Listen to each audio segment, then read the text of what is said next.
Hello students, welcome to Halkenstein academic to admission course. So আজকে আমরা যে concept নিয়ে আলোচনা করব সেটি হচ্ছে ম্যানেজমেন্ট ফার্স্ট পেপারের 4th চ্যাপ্টার, অংশীদারি ব্যবসা। এটি কিন্তু খুবই গুরুত্বপূর্ণ একটি চ্যাপ্টার, কারণ প্রত্যেক বছর বিভিন্ন বোর্ড কোয়েশ্চেন বলো কিংবা হচ্ছে অ্যাডমিশনে এই চ্যাপ্টার থেকে সব থেকে বেশি কোয়েশ্চেন আসে। সো চলো শুরু করা যাক। আমাদের এখানে প্রথমেই একটি কথা দেওয়া আছে যে অংশীদারি ব্যবসা এবং মূল ভিত্তি। প্রথমেই জেনে নেই যে অংশীদারি ব্যবসাটা কি। এই ব্যবসাতে মালিক থাকবে একজনের অধিক, সেটি হতে পারে 2 জন কিংবা হতে পারে 3 জন 4 জন বা এর বেশিও হতে পারে। এক্ষেত্রে ব্যবসায়ে যে মুনাফাটা অর্জিত হবে বা যে লাভটা হবে, সেই লাভটা ওই ব্যবসায়ের মালিকদের মধ্যে সমভাবে বণ্টিত হবে। তার পাশাপাশি ব্যবসায় যদি লোকসান হয় কিংবা ক্ষতি হয়, ওই ক্ষতির পোর্শনটা কিংবা ওই ক্ষতির দায়ভারটাও সবার মধ্যে সমানভাবে বণ্টিত হবে এবং সবাই এই ব্যবসার ক্ষেত্রে ইকুয়ালি কন্ট্রিবিউট করবে মূলধন কিংবা হচ্ছে যে ক্যাপিটালটা হচ্ছে ব্যবসাতে তারা বিনিয়োগ করছে, ওই ক্যাপিটালটাতে তারা সবাই ইকুয়ালি কন্ট্রিবিউট করবে। এখন আসো যে মূল ভিত্তিটা কি। এখন কয়েকজন মিলে তো শুধু শুধুই আর একটা ব্যবসা শুরু করতে যাবে না, তাদের মধ্যে প্রথমেই যেটি হবে সেটি হচ্ছে চুক্তি। এই চুক্তিকেই বলা হয় অংশীদারি ব্যবসায়ের ক্ষেত্রে মূল ভিত্তি। এবার আসি অংশীদারি ব্যবসায়ের ধারণা। দেখো, অংশীদারি আইন আছে একটা। এই অংশীদারি আইনের 5 নম্বর ধারায় কি বলা আছে? এই ধারায় বলা হয়েছে যে অংশীদারি সম্পর্ক চুক্তি হতে জন্ম লাভ করে। আলটিমেটলি আমি এখানে মূল ভিত্তি বলেছি হচ্ছে চুক্তি। এই চুক্তির আওতায় যতজনই আসুক, 2 জন 3 জন 5 জন যতজনই হোক, তারা সবাই সম্মিলিতভাবে এই ব্যবসার কার্যক্রমটা পরিচালনা করে। এখন এই ব্যবসা পরিবারের অন্যতম সদস্য হচ্ছে অংশীদারি ব্যবসা। এক মালিকানা ব্যবসার ক্ষেত্রে আমরা সীমাবদ্ধতা দেখছি কি? এক মালিকানা ব্যবসার ক্ষেত্রে আমরা দেখেছি হচ্ছে সেখানে সীমিত পরিসর।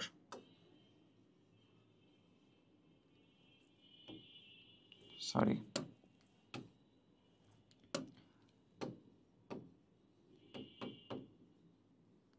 তার পাশাপাশি আরেকটা যেটি থাকে সেটি হচ্ছে এখানে এক মালিকানা ব্যবসার ক্ষেত্রে বৃহদায়তন ব্যবসা কিংবা ব্যবসা যদি তুমি বৃহৎ পরিসরে বাজার সম্প্রসারণ করতে যাও, এক মালিকানা ব্যবসার ক্ষেত্রে কিন্তু সেটি সম্ভব হয় না। তার কারণ হচ্ছে মূলধনের যে স্বল্পতা থাকে, স্বল্প পরিমাণে মূলধন কিংবা স্বল্প পরিমাণে বিনিয়োগ বা ইনভেস্টমেন্ট তুমি এক্ষেত্রে করছো এক মালিকানা ব্যবসার ক্ষেত্রে, কারণ মালিক তুমি একজন।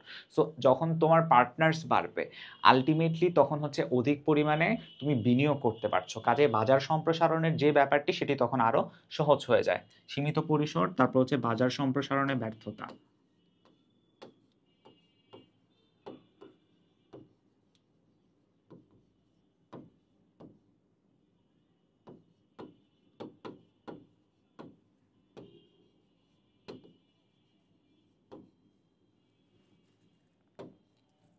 তারপর কি বলছে দেখো, এরপরে বলেছে এই সুবিধাগুলোকে কাজে লাগানোর জন্য উদ্ভব হয় অংশীদারি ব্যবসা। এই ব্যবসার ক্ষেত্রে অংশীদারদের দায় ব্যক্তিগত এবং সমষ্টিগতভাবে অসীম থাকে।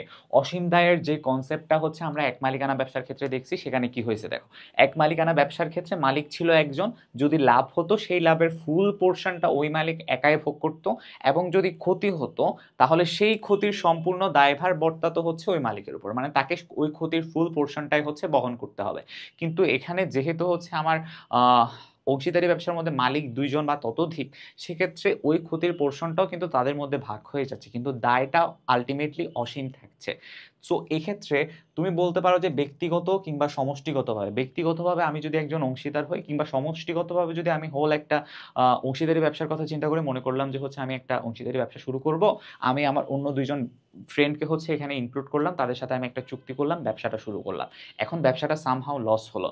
এই লসের পোর্শনটা আমাদের সবার ক্ষেত্রে প্রথমত ব্যক্তিগতভাবে এবং সমষ্টিগতভাবে এই দায়টা কিন্তু অসীম থাকে। এটা অংশীদারি ব্যবসার ক্ষেত্রে একটা বৈশিষ্ট্য, এটা মনে রাখবা। এবং এর ক্ষেত্রে অংশীদারদের মধ্যে সৃষ্ট সম্পর্ককে অংশীদারিত্ব বলা হয়। এই অংশীদারিত্বের কনসেপ্টটাই হচ্ছে বেসিক্যালি অংশীদারদের মধ্যে যে সম্পর্ক আছে, মানে হচ্ছে আমি আমার 2 জন বন্ধুকে আনলাম, তাদেরকে আমার ব্যবসাতে ইনক্লুড করলাম, তাদের সাথে আমি একটা চুক্তি করলাম, তারা সহ একসাথে মূলধন বিনিয়োগ করলো।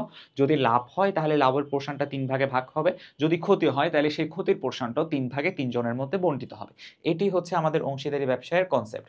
এরপরে দেখো, 1932 সালে অংশীদারি আইনের 4 নম্বর ধারা, আমরা এর আগে একটু আগে পড়ছি হচ্ছে 5 নম্বর ধারা। এখন দেখো এখানে বলছে হচ্ছে 4 নম্বর ধারায় কি বললো, সকলের সকলের দ্বারা অথবা সকলের পক্ষে যে কোনো একজনের দ্বারা পরিচালিত ব্যবসায়ের মুনাফা নিজেদের মধ্যে বন্টন করার উদ্দেশ্যে চুক্তিবদ্ধ আহ চুক্তিবদ্ধভাবে ওই ব্যক্তিবর্গের মধ্যে যে সম্পর্ক সৃষ্টি হয় তাকে হচ্ছে অংশীদারি ব্যবসায় বলে। দেখো অংশীদারি ব্যবসার ক্ষেত্রে কিন্তু অনেকগুলা আমার পয়েন্ট থাকতে পারে। প্রথম কথা, একটা পয়েন্ট কি হতে পারে, যারা পার্টনার্স আছে তারা মূলধন দিবে এবং একই সাথে ব্যবসা পরিচালনার ক্ষেত্রে অংশগ্রহণ করবে, এটা হচ্ছে নাম্বার ওয়ান। দ্বিতীয় কথা হচ্ছে, যারা আমার পার্টনার্স আছে তারা কিন্তু আমার ব্যবসা পরিচালনার ক্ষেত্রে অংশগ্রহণ করবে না, তারা শুধুমাত্র আমাকে মূলধন সরবরাহ করবে। তারাও কিন্তু আমার অংশীদার কিংবা অংশীদারি ব্যবসার ক্ষেত্রে তাদেরকেও কিন্তু আমাকে গণ্য করতে হবে। সো এই দুই টাইপের কনসেপ্টই এখানের মধ্যে থাকছে, ব্যবসা পরিচালনা, ব্যবসায় বিনিয়োগ, এই দুইটা জিনিস মাথায় রেখে হচ্ছে আমার এই অংশীদারিত্বের প্রকারভেদটাকে বুঝতে হবে।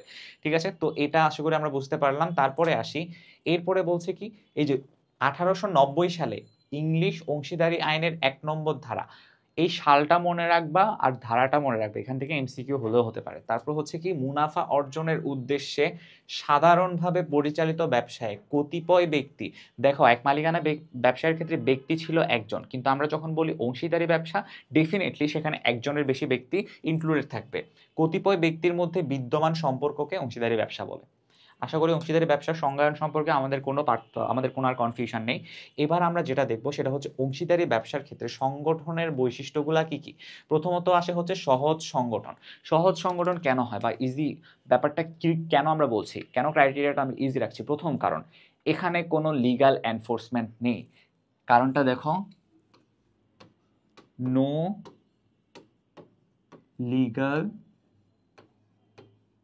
এনফোর্সমেন্ট। যেখানে লিগ্যাল এনফোর্সমেন্টটা থাকছে না, আলটিমেটলি সেখানে কিন্তু তুমি ইজিলি তোমার ব্যবসাটা শুরু করতে পারো এবং ভালোভাবেই রান করতে পারো। তারপর হচ্ছে কি, একাধিক সদস্য। এখানের মধ্যে একটা কথা আছে, তুমি যখন এক মালিকানা ব্যবসায়ের ক্ষেত্রে তোমার বিজনেসটা রান করতে যাবে, তখন তোমার নিজের যে স্ট্র্যাটেজিগুলো আছে সেই স্ট্র্যাটেজিগুলো তোমার সেখানে রিফ্লেক্টেড হবে। এখন স্ট্র্যাটেজিটা তো 100% যে রাইট বা সবসময় যে ওই স্ট্র্যাটেজিটাই সঠিক, এটা কিন্তু নাও হতে পারে। সেক্ষেত্রে তুমি ওই প্রপার জাজমেন্ট কিংবা প্রপার সাজেশন পাওয়ার কোনো আর ওয়ে বা সিস্টেম সেখানে থাকে না। আলটিমেটলি সেখানে যদি তুমি 2জন কিংবা 3জন পার্টনার্স ইনক্লুড করো, তখন সেখানের মধ্যে তোমাকে তাদের সাথে একটা কনভারসেশনে যেতে হচ্ছে, নতুন একটা স্ট্র্যাটেজি বিল্ড আপ করার আগে তাদের সাথে একটা মিটিংয়ে বসতে হচ্ছে। সেখানে তাদের সবার আইডিয়া, সবার থট প্রসেস, সব কিছুর রিফ্লেকশনটা কিন্তু আলটিমেটলি তোমার বিজনেস আইডিয়ার মধ্যে পড়ছে এবং বিজনেস মডেলের মধ্যে পড়ছে। সো একাধিক সদস্য থাকলে এই সুবিধাটা পাওয়া যায়। তার পাশাপাশি চুক্তিবদ্ধ সম্পর্ক, এই সম্পর্কের আবার একটা মেয়াদ থাকে, চুক্তির আবার একটা মেয়াদ থাকে। সেই মেয়াদটা হতে পারে হচ্ছে 1 বছর, 2 বছর, 3 বছর, 5 বছর, এবং মেয়াদ শেষে ওই চুক্তির আওতায় যারা ছিল তারা এই চুক্তিটা কিন্তু আবার ভঙ্গ হয়ে যায়। তারপর আসে হচ্ছে অসীম দায়। অসীম দায়ের কনসেপ্টটা আমরা একটু আগেই দেখলাম যে কি, সেখানে ব্যক্তিগত এবং সমষ্টিগতভাবে দুইভাবে অসীম দায়টা থাকছে। একটা হচ্ছে ব্যক্তিগত এবং আরেকটা হচ্ছে কি সমষ্টিগত।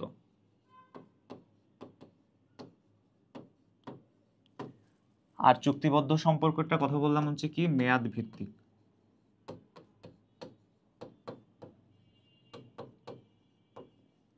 এরপরে আসে কি পারস্পরিক প্রতিনিধিত্ব বা মিউচুয়াল এজেন্সি। এই যে আমি একটু আগে একটা রং কনসেপ্টের কথা বললাম, এক মালিকানার ক্ষেত্রে কি, আমি যেহেতু এখানে একাই মালিক, কাজে এখানে আমি যেই স্ট্র্যাটেজিটাই নিব সেই স্ট্র্যাটেজিটাই আমি হচ্ছে আমার বিজনেস মডেল কিংবা বিজনেস আইডিয়ার মধ্যে ইম্পোজ করছি। কিন্তু তুমি যখন সেখানে কিছু পার্টনার্স ইনভলভ করছো, তখন যখন তুমি কোনো চেঞ্জেস আনবা তোমার বিজনেস মডেলের মধ্যে, যখন তুমি কিছু একটা চেঞ্জ করতে আসবা, আলটিমেটলি সেখানের মধ্যে তোমার ওই অংশীদারদের রায় বা তাদের কি মত, তাদের কি সাজেশন, সেটাকেও তোমার সাজেশনের ইকুয়ালি প্রায়োরিটাইজ করতে হবে, প্রাধান্য দিতে হবে। সো সেই জায়গায় তোমার আইডিয়ায় কিংবা হচ্ছে তোমার বিজনেস মডেলের মধ্যে যদি কোনো ঝামেলা থাকে, তখন সেটা হয়তো বা তারা আইডেন্টিফাই করতে পারে। এখন ওই ঝামেলা কাটিয়ে ওঠার জন্য নতুন কি কি স্ট্র্যাটেজি ডেভেলপমেন্ট করতে হবে সেই সম্পর্কে তারা হয়তো বা তোমাকে আইডিয়া কিংবা সাজেশন দিতে পারে। সো এই ক্ষেত্রে মিউচুয়াল যে হচ্ছে এজেন্সি বা পারস্পরিক প্রতিনিধিত্বের ব্যাপারটি আমরা খুব সহজেই দেখতে পাই। এরপর আসে কি মূলধন সরবরাহ। এখন তুমি যখন এক মালিকানা ব্যবসার আছো, আমি সবকিছুকে হচ্ছে এক মালিকানা ব্যবসার সাথে তুলনা দিয়ে বুঝছি যাতে হচ্ছে তোমাদের এখানে বোঝার সুবিধাটা হয়। এক মালিকানা ব্যবসাতে কিন্তু মূলধন সরবরাহের যে প্রসেস সেটা অনেক ন্যারো এবং অনেক কনজাস্টেড, কারণ এখানে আমি একজন মালিক, একজনই মূলধন সরবরাহ করছি। কিন্তু যখন সেখানে তুমি পার্টনার্স ইনভলভ করছো, আলটিমেটলি তোমার এই যে প্রসেস, এই প্রসেসটা কিন্তু আরো বড় হচ্ছে। কারণ এখানের মধ্যে তুমি আরো অনেক বেশি মূলধন দিতে পারছো। যত বেশি মূলধন দিচ্ছ তত বেশি রিটার্ন পাচ্ছ বা তত বেশি রেভিনিউ জেনারেট করতে পারছো। কাজেই মূলধন সরবরাহের প্রসেসটা এক্ষেত্রে কিন্তু বেড়ে যাচ্ছে। তার পাশাপাশি হচ্ছে স্থায়িত্বের একটা অনিশ্চয়তা থাকে। স্থায়িত্বের অনিশ্চয়তা মানে কি? দেখো, মনে করো তুমি তোমার ওই বিজনেসের মধ্যে যাদেরকে ইনক্লুড করেছো পার্টনার হিসেবে, তারা অল অন এ সার্টেন কেউ মারা গেল কিংবা কেউ মেন্টালি আনস্টেবল হয়ে গেল। এই সিচুয়েশনের ক্ষেত্রে তখন কিন্তু ওই সিচুয়েশনের দায়ভার তোমাকে নিতে হবে, বা ওই সিচুয়েশনের যে ব্যাড ইম্প্যাক্ট সেটা কিন্তু তোমার মধ্যে এসে পড়বে। সো আলটিমেটলি তখন হয়তো বা দেখা যাবে যে কি, সে আর মূলধন দিতে পারছে না, সে আর ক্যাপিটাল ফ্লোটা ওভাবে বজায় রাখতে পারছে না। তখন হয়তো বা তোমাকে একা টানতে হবে বিজনেসটা। কিন্তু অংশীদারি ব্যবসা যেহেতু হচ্ছে বড় পরিসরে হয় বা বৃহদায়তনে হয় এক মালিকানা ব্যবসার তুলনায়, সেক্ষেত্রে তোমার হয়তো বা ওই সক্ষমতাটা থাকবে না যে তুমি একা এই হোল বিজনেসটা রান করতে পারো। সো সেক্ষেত্রে তোমার ব্যবসাটা কিন্তু এখানে বন্ধ হয়ে যাওয়ার একটা চান্স হতে পারে। সো এক্ষেত্রে স্থায়িত্বের অনিশ্চয়তা কেন হচ্ছে? পার্টনারের, অংশীদারের মৃত্যু বা মেন্টাল আনস্টেবিলিটি।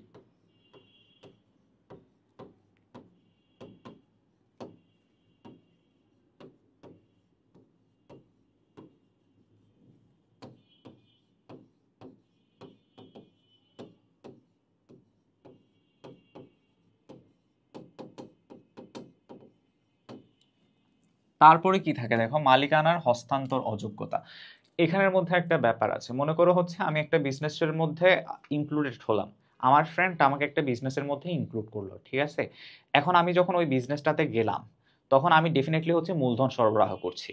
মূলধন সরবরাহ না করলে কিংবা অন্য কোনোভাবে যদি আমি ওইটার অংশীদারিত্বের যোগ্যতা রাখতে না পারি, তাহলে তো আমাকে হচ্ছে অংশীদার করবে না।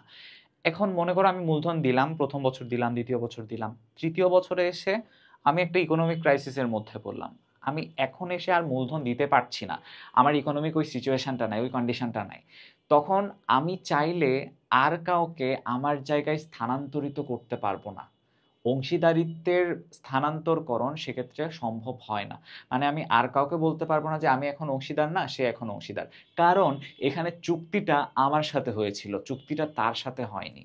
আলটিমেটলি এই চুক্তির আন্ডারে যেহেতু আমি এসেছি, সো সেক্ষেত্রে আমাকেই কিন্তু হোল যে দায়ভার আছে সব কিছু আমাকেই বহন করতে হবে, বা চুক্তির আওতায় যা যা কিছু নিয়মাবলী আছে সব কিছু আমাকে পালন করতে হবে। সো এটিই বলে যে মালিকানার হস্তান্তর অযোগ্যতা। এরপর আসে হচ্ছে আইনগত সত্তা। আইনগত সত্তার মধ্যে যে চুক্তির কথাটা আমরা বললাম না, মূল ভিত্তি হচ্ছে চুক্তি। চুক্তিটি হচ্ছে এখানে কি বলবো, এটাকে কিন্তু বাধ্য করা হয়নি, কিন্তু তুমি যদি চুক্তিটা করো তাইলে সেক্ষেত্রে তুমি অনেক বেশি হচ্ছে লিগ্যাল ফ্যাসিলিটিস পাবা। তারপর হচ্ছে অনেক ধরনের তুমি আইনগত সুযোগ সুবিধা পাবা। কিভাবে? কারণ তুমি একজনের সাথে পার্টনারশিপ বিজনেসে গেলে, সে সামহাও তোমাকে ধোকা দিল, তুমি সেক্ষেত্রে কিন্তু তার বিরুদ্ধে কোনো কেস করতে পারবা না। কিন্তু এখানে তুমি যদি তার সাথে একটা চুক্তিতে থাকো যে যে পরিমাণ রেভিনিউ জেনারেট হবে সেই রেভিনিউর 50% তোমাকে দিতে হবে, অথবা তুমি যেহেতু তার সাথে হচ্ছে ওই বিজনেসের মধ্যে ইকুয়ালি কন্ট্রিবিউশন দিচ্ছ, সেম পরিমাণ বা সমপরিমাণ মূলধন সরবরাহ করছো, কাজেই লাভের সমপরিমাণ তোমাকে সরবরাহ করতে হবে। সো এইরকম একটা চুক্তিতে যদি তুমি তার সাথে থাকো, আলটিমেটলি পরবর্তীতে সে যদি কখনো তোমাকে ধোকা দেয় বা তোমার মনে হচ্ছে যে সে তোমাকে ধোকা দিচ্ছে, ওই সিচুয়েশনে এসে তুমি কিন্তু তার বিরুদ্ধে কেস করতে পারো। সো কেস করার একটা গ্রাউন্ড আমাকে এখানে সৃষ্টি করে দেয় হচ্ছে চুক্তি বা আইনগত সত্তা। আইনগত সত্তার মধ্যে আমি রাখলাম হচ্ছে চুক্তি। পরবর্তীতে আমার সাথে যদি কখনো বিট্রে হয় কিংবা ধোকা দেওয়া হয়, আর যদি আমি কোনো অংশীদারি ব্যবসায় থাকি, তাহলে সেক্ষেত্রে এটা আমার লিগ্যাল গ্রাউন্ড হিসেবে কাজ করবে। এরপরে আসে হচ্ছে অংশীদারদের যোগ্যতা। একজন অংশীদারদের যোগ্যতা, এটা কখন প্রশ্ন আসে দেখো, তুমি যদি একজন নাবালক হও, মানে হচ্ছে তোমার বয়স যদি 18 বছরের কম হয়, তাহলে সেক্ষেত্রে মনে করো আমার অংশীদারি ব্যবসার মধ্যে আমি 7 জন অংশীদার রাখলাম, ঠিক আছে, আমি সহ 7 জন মোট। এখন 7 জনের মধ্যে আমরা 7 জন মিলেই সিদ্ধান্ত নিলাম যে একজন নাবালককে আমরা অংশীদার হিসেবে রাখবো। এখন কোনো কারণে সেই নাবালকের যদি আমরা অংশীদার হিসেবে রাখলাম, তারপর যদি আমাদের ব্যবসায় কোনো কারণে লস হয়, তখন নাবালকের উপর কিন্তু আমরা ক্ষতির কোনো রকম দায় দিতে পারবো না। কারণ এটা আমার লিগালি, এটাকে আমরা ল আমাকে এটাতে কিন্তু সাপোর্ট করছে না। কারণ নাবালককে আমরা রাখতে পারি ঠিক আছে, কিন্তু তার উপর কোনো রকমের কোনো ক্ষতির দায়ভার আমি দিতে পারি না as a partner, as a অংশীদার। তো সেক্ষেত্রে অংশীদারের যোগ্যতাটা হচ্ছে, তুমি যদি চাও সকল অংশীদারের মতামতের প্রেক্ষিতে তুমি একজন নাবালককে সেক্ষেত্রে হচ্ছে অংশীদার হিসেবে রাখতে পারো। সকল অংশীদারের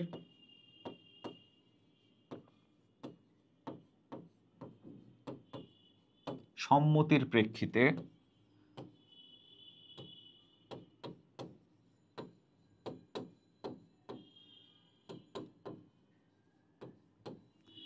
একজন নাবালককে অথবা একজন নাবালক অংশীদার হতে পারে, কিন্তু তার উপর কোনো ধরনের ক্ষতির দায়ভার দেওয়া যাবে না।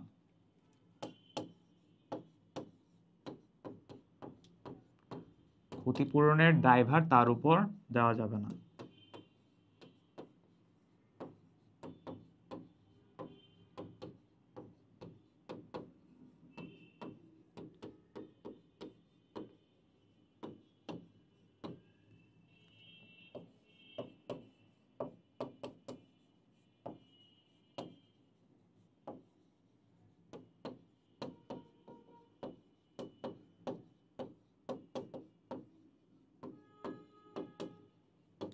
আর অংশীদারের অযোগ্যতার মধ্যে আর কারা কারা আসছে দেখো। অংশীদারের জন্য কারা অযোগ্য হবে, প্রথমত হচ্ছে মনে করো কোনো একটা মৃত ব্যক্তি, কিংবা হচ্ছে মানসিকভাবে মানসিক বিকৃতি, পাগল, এই টাইপের কোনো ব্যক্তিকে আমি চাইলে অংশীদার করতে পারবো না। তো এটার আন্ডারে কারা কারা চলে আসছে তাহলে? পাগল কিংবা হচ্ছে মানসিক বিকৃতি সম্পন্ন ব্যক্তি, পাগলই বলি সম্ভবত। তো এই টাইপের পার্সনগুলোকে হচ্ছে আমি চাইলে অংশীদার করতে পারবো না, কারণ তাদের ক্ষেত্রে হচ্ছে এটার কোনো লিগ্যাল গ্রাউন্ড নেই বা লিগ্যাল কোনো ধরনের সাপোর্ট আমার এক্ষেত্রে প্রোভাইড করা হবে না। এরপর আসে হচ্ছে কি পারস্পরিক আস্থা এবং বিশ্বাস। প্রত্যেকটা অংশীদার তখনই পরস্পরের অংশীদার হবে যখন তাদের মধ্যে ওই বিশ্বাস, ওই বিলিভের গ্রাউন্ডটুকু তৈরি হবে, ভরসার জায়গাটা যেখানে থাকবে। এখন আমি কারোর সাথে পার্টনারশিপ বিজনেসে যাব না যাকে আমি বিশ্বাস করি না, অথবা আমার যদি মনে হয় যে সে আমাকে ধোকা দিবে, বিজনেসের লাভ আমাকে অথবা মুনাফা আমার সাথে ইকুয়ালি শেয়ার করবে না, তার সাথে আমি ডেফিনেটলি পার্টনারশিপ বিজনেসে যাব না। সো এই কথাটা আমাকে এখানে মাথায় রাখতে হবে। সো পার্টনারশিপ বিজনেসে আমি তখনই যাচ্ছি যেখানে পারস্পরিক আস্থা আছে, ভরসার জায়গা আছে এবং বিশ্বাস করা যায়। এর পাশাপাশি হচ্ছে লাভ লোকসান বন্টন, এই যে আমি একটু আগে বললাম, লাভ হলে তার সমভাগ আমাকে দিতে হবে আমি যদি সমপরিমাণ কন্ট্রিবিউশন দিই। ঠিক সেমভাবে যদি লোকসান হয় তাহলে সেই লোকসানের জন্য আমাকে ওর মতো বা ও যে লেভেলের কন্ট্রিবিউশন দিচ্ছে ওই লোকসানের জন্য, লোকসানটা যেন হচ্ছে ক্ষতিপূরণ করা যায়, তার জন্য তার যে কন্ট্রিবিউশন, আমার পার্টনারের যে কন্ট্রিবিউশন, আমারও কিন্তু সেখানে ইকুয়াল কন্ট্রিবিউশন থাকতে হবে। সো লাভ লোকসান বন্টনের ক্ষেত্রে হচ্ছে এটা ইকুয়াল হবে, ইকুয়াল অথবা সমপরিমাণ।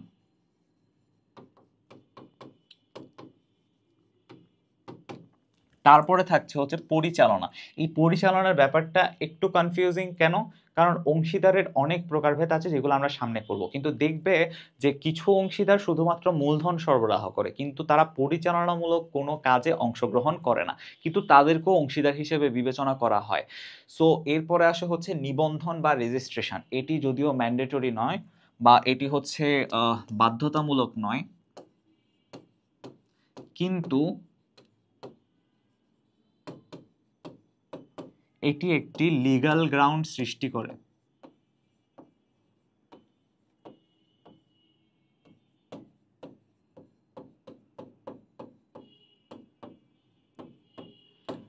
এই নিবন্ধনের ক্ষেত্রে আরেকটা ব্যাপার আসে, সেটা হচ্ছে কি ট্রেড লাইসেন্স।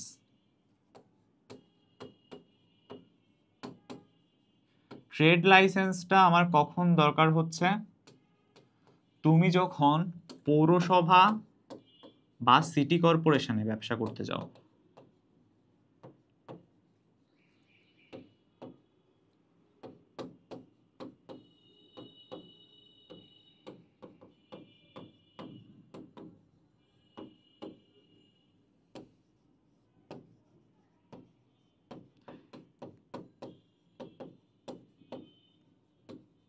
এই পৌরসভা বা সিটি কর্পোরেশনে ব্যবসা পরিচালনা করার ক্ষেত্রে আমাকে সবার আগে একটা ট্রেড লাইসেন্স করতে হবে। এই ট্রেড লাইসেন্স করার পরে আমি সেখানে কিন্তু আমার ব্যবসাটা পরিচালনা করতে পারবো, অন্যথায় সেটি সম্ভব হবে না।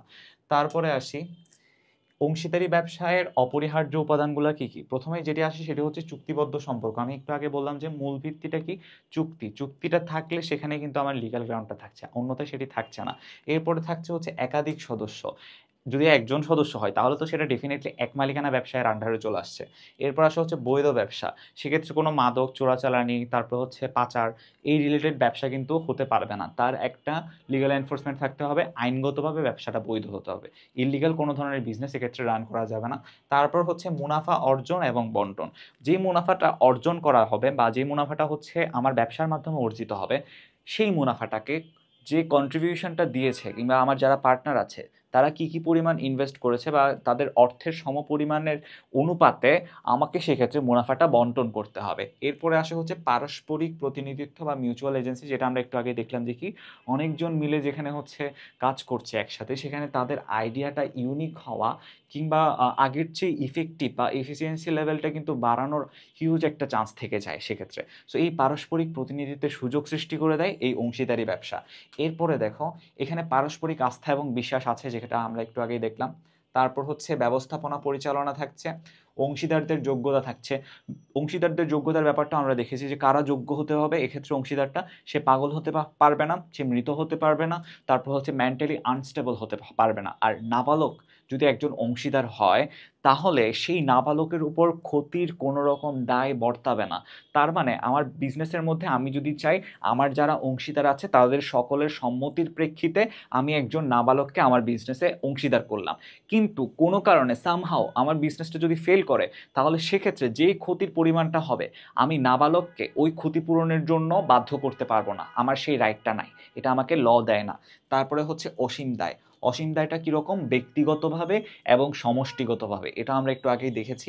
আর হচ্ছে মূলধন বা ক্যাপিটাল। মূলধন বা ক্যাপিটাল এক্ষেত্রে বেশি এক মালিকানা ব্যবসার তুলনায় কিন্তু বেশি পরিমাণে হয়। কেন? কারণ এক মালিকানা ব্যবসাতে মালিক একজন, সো সেক্ষেত্রে তাকেই হচ্ছে মূলধনটা আলটিমেটলি সরবরাহ করতে হচ্ছে। কিন্তু মালিকের সংখ্যা যদি বেড়ে যায় তাহলে সেক্ষেত্রে কি হচ্ছে? আলটিমেটলি মূলধনের পরিমাণটাও বেড়ে যাচ্ছে। মূলধন যত বাড়ছে মুনাফা অর্জন করা কিংবা হচ্ছে মুনাফা লাভ করার হারটাও সেক্ষেত্রে তত প্রপোর্শনালি ইনক্রিজ করছে। সো আলটিমেটলি সেখানে কিন্তু আমার বিজনেসটা সাকসেসফুলি রান হওয়ার লেভেলটাই বাড়ছে। সো তারপরে কি আছে? অংশীদারি ব্যবসার গঠন প্রণালী। আমরা অংশীদারি ব্যবসাটা কিভাবে শুরু করতে পারি কিংবা হচ্ছে কিভাবে গঠন করতে পারি, সেক্ষেত্রে প্রথমত যেটি আসে সেটি হচ্ছে কি কর্মী সংগ্রহ বা সদস্য সংগ্রহ, সরি কর্মী হবে না এক্ষেত্রে, সদস্য সংগ্রহ। আমার পার্টনার আমি কাদেরকে করব? যাদের উপর হচ্ছে আমার বিশ্বাস আছে, ভরসা আছে, পারস্পরিক আস্থা এবং বিশ্বাসের প্রেক্ষিতে আমি আমার পার্টনার সংগ্রহ করব কিংবা হচ্ছে যারা সদস্য হতে যাচ্ছে আমার সাথে অংশীদারি ব্যবসায় তাদেরকে সিলেক্ট করব। তারপর তাদের সাথে আমি একটা চুক্তিতে আসব। এই চুক্তিটা হতে পারে মেয়াদ ভিত্তিক, হতে পারে সাময়িক, সেটা ডিপেন্ড করবে সবার মতামত কিংবা হচ্ছে সবাই কি চায় তার পরিপ্রেক্ষিতে। এরপরে আমাদের যে বিজনেস সেই বিজনেসটাকে আমি নিবন্ধন করব। নিবন্ধনের ক্ষেত্রে বাধ্যবাধকতা নেই। তবে আমি যদি চাই যে আমার বিজনেসটা আমি কোনো একটা পৌরসভা কিংবা কোনো একটা সিটি কর্পোরেশনে হিউজ একটা কাস্টমার লেভেলকে হচ্ছে অ্যাট্রাক্ট করব কিংবা একটা বড় পরিসরে আমার ব্যবসাটা পরিচালনা করব, সেক্ষেত্রে আমাকে ট্রেড লাইসেন্স সংগ্রহ করতে হবে। এই ট্রেড লাইসেন্স ছাড়া আমি পৌরসভা কিংবা সিটি কর্পোরেশনে কোনোভাবেই আমার ব্যবসা পরিচালনা করতে পারবো না। তারপর হচ্ছে অনুমতিপত্র সংগ্রহ, এখানের মধ্যেই বেসিক্যালি ট্রেড লাইসেন্সটা চলে আসছে। তারপর আসে হচ্ছে কার্যারম্ভ, মানে হচ্ছে আমার অ্যাক্টিভিটিসগুলো পরিচালনা। এখন পরিচালনা পর্ষদের মধ্যে চাইলে আমি চাইলে আমার ফ্রেন্ডদের ইনক্লুড করতে পারি যদি তারা চায়, কিংবা তারা যদি চায় যে তারা শুধুমাত্র হচ্ছে মূলধন দিবে কিন্তু আমার ব্যবসায়ের কোনো কাজে তারা অংশগ্রহণ করবে না, তাহলে তারা চাইলে সেটিও করতে পারে। সো এভাবে হচ্ছে অংশীদারি ব্যবসাটা কাজ করে। তারপর আসে কি অংশীদারি ব্যবসায়ের সুবিধা। সুবিধাগুলো কি কি হচ্ছে? প্রথমেই সহজ সংগঠন, কারণ দেখো এখানে কোনো লিগ্যাল ব্যারিয়ার্স নাই। তোমাকে আইনগতভাবে এমন কোনো হচ্ছে লিগ্যাল গ্রাউন্ড দেখায় না যে তুমি অংশীদারি ব্যবসা করতে পারবে না বা অংশীদারি ব্যবসা হতে হলে এই ক্রাইটেরিয়াসগুলো থাকতে হবে, এরকম লিগ্যাল কোনো গ্রাউন্ড কিন্তু সেখানে নাই। তো সেক্ষেত্রে সহজ সংগঠন খুবই সম্ভব। তারপর হচ্ছে অধিক মূলধন, এই যে কারণ তুমি যখন একক পরিসরে একক সত্তায় কিছু করতে যাবা, তো সেক্ষেত্রে হচ্ছে তোমাকে একাই মূলধনটা সাপ্লাই করতে হচ্ছে। আলটিমেটলি তোমার গোল যদি হয়ে থাকে তুমি বড় একটা মার্কেট ক্যাপচার করবা, বৃহৎ একটা বাজারকে তুমি হচ্ছে ক্যাপচার করে তোমার বিজনেসটা পরিচালনা করবা, সেক্ষেত্রে হয়তো বা ওই বাজার সম্প্রসারণের মতো মূলধন দেওয়ার ক্যাপাবিলিটি বা ক্রেডিবিলিটি তোমার না থাকতে পারে। সেটি কখন সম্ভব হয়? সেটি সম্ভব হয় যখন তুমি সেখানে নতুন নতুন পার্টনার্স বা অংশীদারকে সেখানে ইনক্লুড করছো। তার পাশাপাশি হচ্ছে দলবদ্ধ প্রচেষ্টা, গ্রুপ ইফোর্ট। আমি বারবার এখানে ফোকাস করছি, কারণ তুমি একা যদি কোনো একটা আইডিয়া দাও, সেই আইডিয়াটা যতটা না ইফেক্টিভ হবে, তুমি যদি সবার সাথে সম্মিলিতভাবে ডিসকাশনের মাধ্যমে কোনো একটা আইডিয়া দাও, তখন তার ইফেক্টিভিটি লেভেলটা তুলনামূলকভাবে আরও অনেক বেড়ে যায়। সো দলগত প্রচেষ্টা এক্ষেত্রে তোমার ব্যবসায়ের সফলতার ক্ষেত্রে উল্লেখযোগ্য ভূমিকা পালন করছে। এরপরে আসে ঝুঁকি বন্টন। আমরা এক মালিকানা ব্যবসাতে দেখেছি কি, তুমি যদি সেক্ষেত্রে হচ্ছে বিজনেসটা সাকসেসফুলি রান না করে, তোমার বিজনেসটা যদি লস করে, আলটিমেটলি সেই লোকসান তোমাকেই কিন্তু তার দায়টা নিতে হচ্ছে, তোমার দায়টা আর কেউ নিচ্ছে না। সো ঝুঁকি বন্টনের ব্যাপারটা কিন্তু এখানে আসে, যে তুমি চাইলে হচ্ছে তোমার ঝুঁকিটা তোমার অংশীদারদের মধ্যে সমান ভাগে বন্টিত করতে পারো। তারপর আসে হচ্ছে দক্ষ পরিচালনা কিভাবে সম্ভব হয়, কারণ মানুষজন যত বেশি, তত বেশি আইডিয়া আসবে, তত বেশি বিজনেস মডেল আমি জেনারেট করতে পারবো, তত বেশি হচ্ছে আমার যে বিজনেস আইডিয়া সেটির ইফেক্টিভিটি লেভেল আমি এনশিওর করতে পারবো। সো এইগুলাই হচ্ছে আমার এখানে আসে। তার পাশাপাশি ঋণের সুবিধা। একক মালিকানার ক্ষেত্রে কিন্তু জামানত রাখার যে ব্যাপারটি, সেটি অনেকটা কনস্ট্রেন্ট বা সংকীর্ণ হয়ে যায়। কিন্তু যখন তোমার মূলধন বেশি থাকবে, তখন কিন্তু তোমার আলটিমেটলি জামানত রাখা, কিংবা যখন অন্যান্য পার্টনার্স তুমি ইনভলভ করছো, তখন ওই ব্যাপারটা বা ওই প্রসেসিংগুলো অনেক সহজ হয়ে যায়। কাজেই সেই ক্ষেত্রে ঋণ প্রাপ্তিটাও কিন্তু তুলনামূলকভাবে অনেক সহজ হয়। তারপর হচ্ছে অসীম দায়ের পরোক্ষ সুবিধা। অসীম দায়ের পরোক্ষ সুবিধাটা কোন জায়গায় হচ্ছে? অসীম দায় আছে ঠিকই, কিন্তু তোমার একার উপর তো নাই। যারা যারা হচ্ছে তোমার পার্টনার্স, তাদের সবার উপরে কিন্তু অসীম দায়টা আছে। আলটিমেটলি যে লোকসানটাই হোক বা যে ক্ষতিপূরণটাই হোক, তোমাদের সকলকে সম্মিলিতভাবে সমভাবে বন্টিত হবে সেই ক্ষতিপূরণের পরিমাণটা। সো সেক্ষেত্রে তোমার একার উপরে কিন্তু জিনিসটা নাই। সো সেক্ষেত্রে এটা কিন্তু একটা পরোক্ষ সুবিধা দিচ্ছে তোমাকে। তার পাশাপাশি হচ্ছে করের সুবিধা। এক্ষেত্রে তোমাকে হচ্ছে এই ধরনের ব্যবসা পরিচালনা করার জন্য সরকারকে এক্সট্রা কোনো কর দিতে হচ্ছে না। কর দিবা ঠিক আছে, কিন্তু কিসের উপর কর দিচ্ছ? তুমি হচ্ছে যে পোর্শনটা তোমার ভাগের মুনাফা বা তোমার ভাগের লাভ, সেই লাভের উপরে হচ্ছে তুমি কর দিবা। তারপরে হচ্ছে কি পারস্পরিক প্রতিনিধিত্বের সুফল। এখন আমি যখন হচ্ছে আমার হোল একটা গ্রুপকে প্রতিনিধিত্ব করব, তখন আমাকে আমার ব্যক্তি স্বার্থের ঊর্ধ্বে আমার যারা পার্টনার্স আছে তাদের সবার সম্মিলিত স্বার্থটাকে একত্রে দেখতে হবে। সেক্ষেত্রে আমি শুধুমাত্র আমার নিজের ব্যক্তিগত স্বার্থ বা ব্যক্তিগত মুনাফা অর্জনের উদ্দেশ্যটাকে কিন্তু আমি মুখ্য বলে ধরে নিতে পারবো না। আলটিমেটলি গ্রুপ প্রজেক্ট কিংবা গ্রুপ প্রসেসটাকে, অথবা যে গ্রুপের আমার যে ওয়েলফেয়ার, সেটা হচ্ছে আমাকে মাথায় রেখে আমার পরবর্তী স্ট্র্যাটেজিগুলো সাজাতে হবে, পরবর্তী স্টেপগুলো নিতে হবে। সো এটা এখানে পারস্পরিক প্রতিনিধিত্বের একটা সুফল থাকে। এরপরে হচ্ছে যৌথ সিদ্ধান্ত। আমি একক যে সিদ্ধান্তটা নেই, সেটা কিন্তু ইফেক্টিভিটি এনশিওর করার যে যতটুকু সক্ষমতা, কালেকটিভলি অনেকজন মিলে যদি আমি সিদ্ধান্তটা নেই, সেক্ষেত্রে কিন্তু একটা কম্পারেটিভ বা একটা কম্প্যারিজনের ব্যাপার থাকে। আমার সিদ্ধান্তটাকে হচ্ছে আরেকজনের ভালো লাগতেও পারে, নাও লাগতে পারে। এখন কেন ভালো লাগছে না, সে এই ব্যাপারটাও কিন্তু বা এই রিজনিংটাও কিন্তু সে দিচ্ছে। এখন তার রিজনিং দেখে আমি হয়তো বা বুঝতে পারি কিংবা অনুধাবন করতে পারি যে কি, হ্যাঁ, আমার হয়তো বা এই স্ট্র্যাটেজিটা পারফেক্ট না, এখানে আমার চেঞ্জেস আনতে হবে। এখন কোন কোন জায়গায় আমার ফল্ট, সেই ফল্ট আইডেন্টিফিকেশনের ব্যাপারটাও কিন্তু এই মাধ্যমেই থাকে। সো যৌথ সিদ্ধান্তটা এখানে একটা এফিসিয়েন্সি লেভেল এনশিওর করছে। তার পাশাপাশি হচ্ছে সহজ বিলোপ সাধন। তোমার পার্টনাররা যদি তোমার সাথে রাজি থাকে, তারা যদি হচ্ছে চাই, তাইলে তুমি যে কোনো মোমেন্টেই কিন্তু তোমার ব্যবসাটা বন্ধ করে দিতে পারো। সো সহজ বিলোপ সাধনটাই হচ্ছে এখানে থাকে। এখানে তোমাকে বিলোপ সাধনের জন্য আলাদা করে কোনো প্রসেসিংয়ে যেতে হচ্ছে না, আলাদা করে কোনো ডকুমেন্টস কালেক্ট করতে হচ্ছে না। আলটিমেটলি তোমার পার্টনার যদি রাজি থাকে, তুমি তোমার ব্যবসাটা যে কোনো সময় বন্ধ করতে পারছো। তার পাশাপাশি প্রত্যক্ষ এবং ব্যক্তিগত তত্ত্বাবধান কিভাবে হচ্ছে, তুমি নিজে হচ্ছে তোমার ব্যবসাটা দেখছো, ঠিক আছে, ব্যবসার মধ্যে তুমি ডিরেক্টলি ইনভলভড, তোমার পার্টনাররাও সেখানে ইনভলভড। কাজে সেখানে তোমার একটা ডিরেক্ট কানেকশন থাকছে, তোমার ডিরেক্ট একটা ইনভলভমেন্ট থাকছে। ব্যবসার পরিচালনার ক্ষেত্রে তোমার পার্টনাররাও যদি হচ্ছে ইকুয়ালি হচ্ছে সেখানের মধ্যে ইনভলভ থাকে, তাহলে সেক্ষেত্রে তোমাদের সকলের সম্মিলিত প্রচেষ্টায় পরিচালনাগত যদি কোনো ত্রুটি থাকে কিংবা কোনো ফল্ট থাকে, তখন তার আইডেন্টিফিকেশন এবং সলিউশন প্রসেসটাও খুবই ইজি হয়। সো এটা হচ্ছে প্রত্যক্ষ এবং ব্যক্তিগত তত্ত্বাবধানের সুফল। তারপরে দেখি ওই অসুবিধাগুলো তাহলে কোন কোন জায়গাতে আসছে। প্রথমত হচ্ছে অসীম দায়। অসীম দায়ের পরোক্ষ সুবিধা থাক, কিন্তু অসীম দায় মানে তো অসীম দায়, এটার তো কোনো আর লিমিট নাই। সো আলটিমেটলি আমি ব্যবসায় যদি আমার যে পরিমাণ মানি ইনভেস্ট করব, হয়তোবা দেখা গেল যে পুরো অর্থটাই হচ্ছে আমার একেবারেই নাকচে গেল।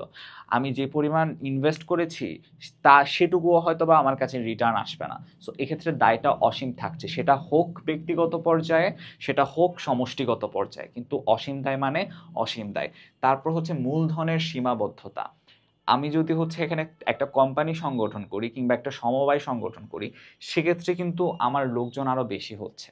সো সেখানে মূলধনের সীমাবদ্ধতাটা কাটিয়ে ওঠার একটা হিউজ চান্স থাকে, যেটা এক্ষেত্রে থাকছে না। সো মূলধনের একটা সীমাবদ্ধতা থাকছে, তার পাশাপাশি আমি যাদেরকে পার্টনার হিসেবে চুজ করছি তাদের ক্রেডিবিলিটি কিংবা হচ্ছে তাদের ওই পরিমাণ মূলধন যোগান দেওয়ার সক্ষমতা আছে কিনা সেটুকু বিচার করেই তাদেরকে হচ্ছে আমাকে হচ্ছে ইনক্লুড করতে হচ্ছে, কিংবা যদি নাও থাকে তখন আমাকে ওই পরিসরটাকে মাথায় রেখেই বিজনেসটা রান করতে হচ্ছে। সো মূলধনের একটা সীমাবদ্ধতার ব্যাপার এখানে থেকেই যায়। তার পাশাপাশি আসে হচ্ছে পারস্পরিক সদ্বিশ্বাসের অভাব।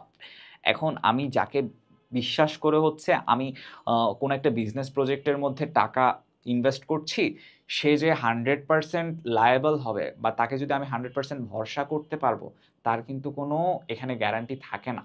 সে যে যে কোনো মোমেন্টে লাভ বেশি হচ্ছে দেখে ওই লাভটা নিয়ে আমাকে ধোকা দিবে না, তারও কিন্তু কোনো নিশ্চয়তা নেই। সো আলটিমেটলি পারস্পরিক সদ্বিশ্বাসের অভাবের যে জায়গাটা, সেটা কিন্তু এখানে সৃষ্টি হয়। এর পাশাপাশি মালিকানা হস্তান্তরের সীমাবদ্ধতা। এই যে আমি বললাম আমি পরস্পর 3 বছর পরপর 3 বছর ধরে আমি একটা বিজনেসের মধ্যে কন্ট্রিবিউট করে গেলাম। সামহাও ফোর্থ ইয়ারে এসে আমার মনে হচ্ছে যে আমার এখন যে ইকোনমিক কন্ডিশন বা ইকোনমিক যে সিচুয়েশনটা আছে, ওই সিচুয়েশনে আমি ওইখানের মধ্যে অর্থ বিনিয়োগ করার মতো সক্ষমতা আমার নেই। সেক্ষেত্রে আমি আর কাউকে আমার জায়গায় এসে আমি প্রতিস্থাপিত করতে পারবো না, বা আর কাউকে বলতে পারবো না যে কি আমি এখন এই বিজনেসের সাথে নেই, তুমি এখন এই বিজনেসের সাথে আসো, আমার জায়গাটা হচ্ছে তুমি নাও। এটার কোনো গ্রাউন্ড বা এটার কোনো জায়গা বা স্কোপ এখানে কিন্তু থাকছে না। কারণ আলটিমেটলি চুক্তিটা সম্পাদিত হয়েছিল আমার সাথে আমার পার্টনারের। থার্ড পার্টির সাথে আমার পার্টনারের এখানে কোনো ধরনের কোনো ইনভলভমেন্ট থাকছে না। সো সেক্ষেত্রে মালিকানা হস্তান্তরে সীমাবদ্ধতার জায়গাটা তৈরি হয়। তার পাশাপাশি আছে স্বাধীন সত্তার অভাব। কারণ তুমি এখানে তোমার একার যে হচ্ছে চাহিদা বা একার যে ইন্টারেস্ট, সেটাকে যদি তুমি প্রায়োরিটাইজ করো, তাহলে কিন্তু সেটা পার্টনারশিপ বিজনেস হবে না। সেরকম হলে তোমার এক মালিকানা বিজনেস কিংবা সোল প্রোপাইটরশিপে যাওয়ার কথা। তুমি তখনই যদি পার্টনারশিপ বিজনেসে আসতে চাও, তখনই তোমাকে চিন্তায় রাখতে হবে যে কি এটা একটা কালেকটিভ গ্রাউন্ড, যেখানের মধ্যে আমার পাশাপাশি আমি যাদেরকে পার্টনার হিসেবে চুজ করছি কিংবা যারা আমাকে পার্টনার হিসেবে চুজ করছে, তাদের সবার মতামতের সমান অধিকার আছে, তাদের সবার মুনাফার উপর সমান অধিকার আছে, এবং ক্ষতিপূরণের ক্ষেত্রেও সেটি সমভাবেই বণ্টিত হচ্ছে। এই ঘটনাটা মাথায় রেখে তুমি তোমার একার স্ট্র্যাটেজি কিংবা তোমার একার ডিসিশন সবার উপরে চাপিয়ে দিতে পারবে না। সেক্ষেত্রে তোমাকে কালেকটিভলি ওই ডিসিশনটা তৈরি করতে হবে।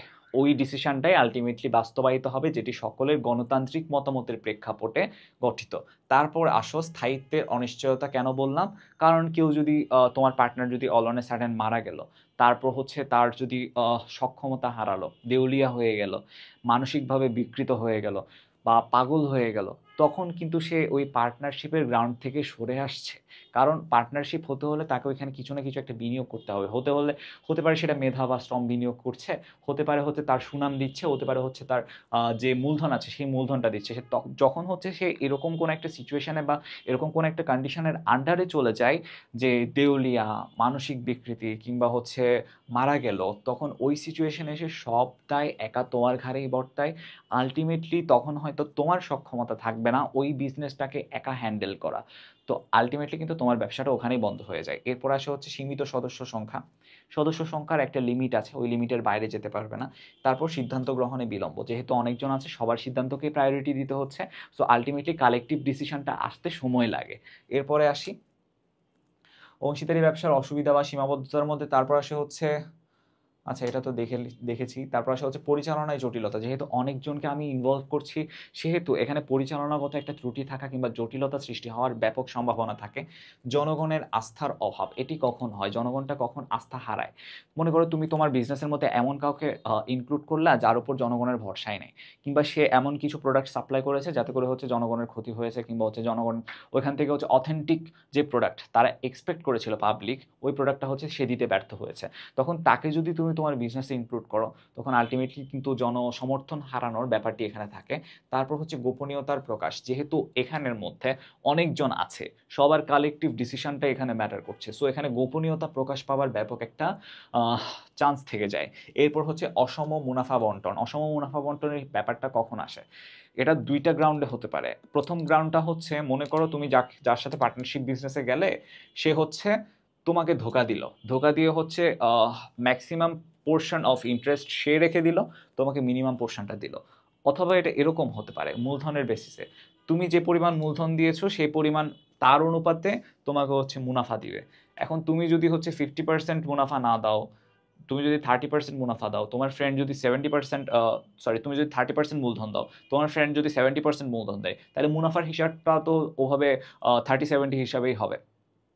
তুমি তো কোনোভাবে সেখানে 50% মুনাফার দাবি রাখতে পারো না, সো সেক্ষেত্রে অসম মুনাফা বন্টনটা আসে। এরপরে আসে কি অংশীদারি ব্যবসায়ের প্রকারভেদ। প্রকারভেদের মধ্যে প্রথমেই যেটি আসে সেটি হচ্ছে কি সাধারণ অংশীদারি ব্যবসায়। সাধারণ অংশীদারি ব্যবসাটা কাকে বলে?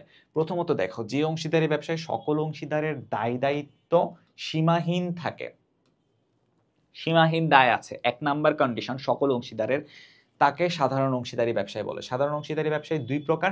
প্রথমটা হচ্ছে ঐচ্ছিক অংশীদারি ব্যবসায়। এটা কাকে বলছে? ঐচ্ছিক অংশীদারি ব্যবসায় বলা হয় তাকে।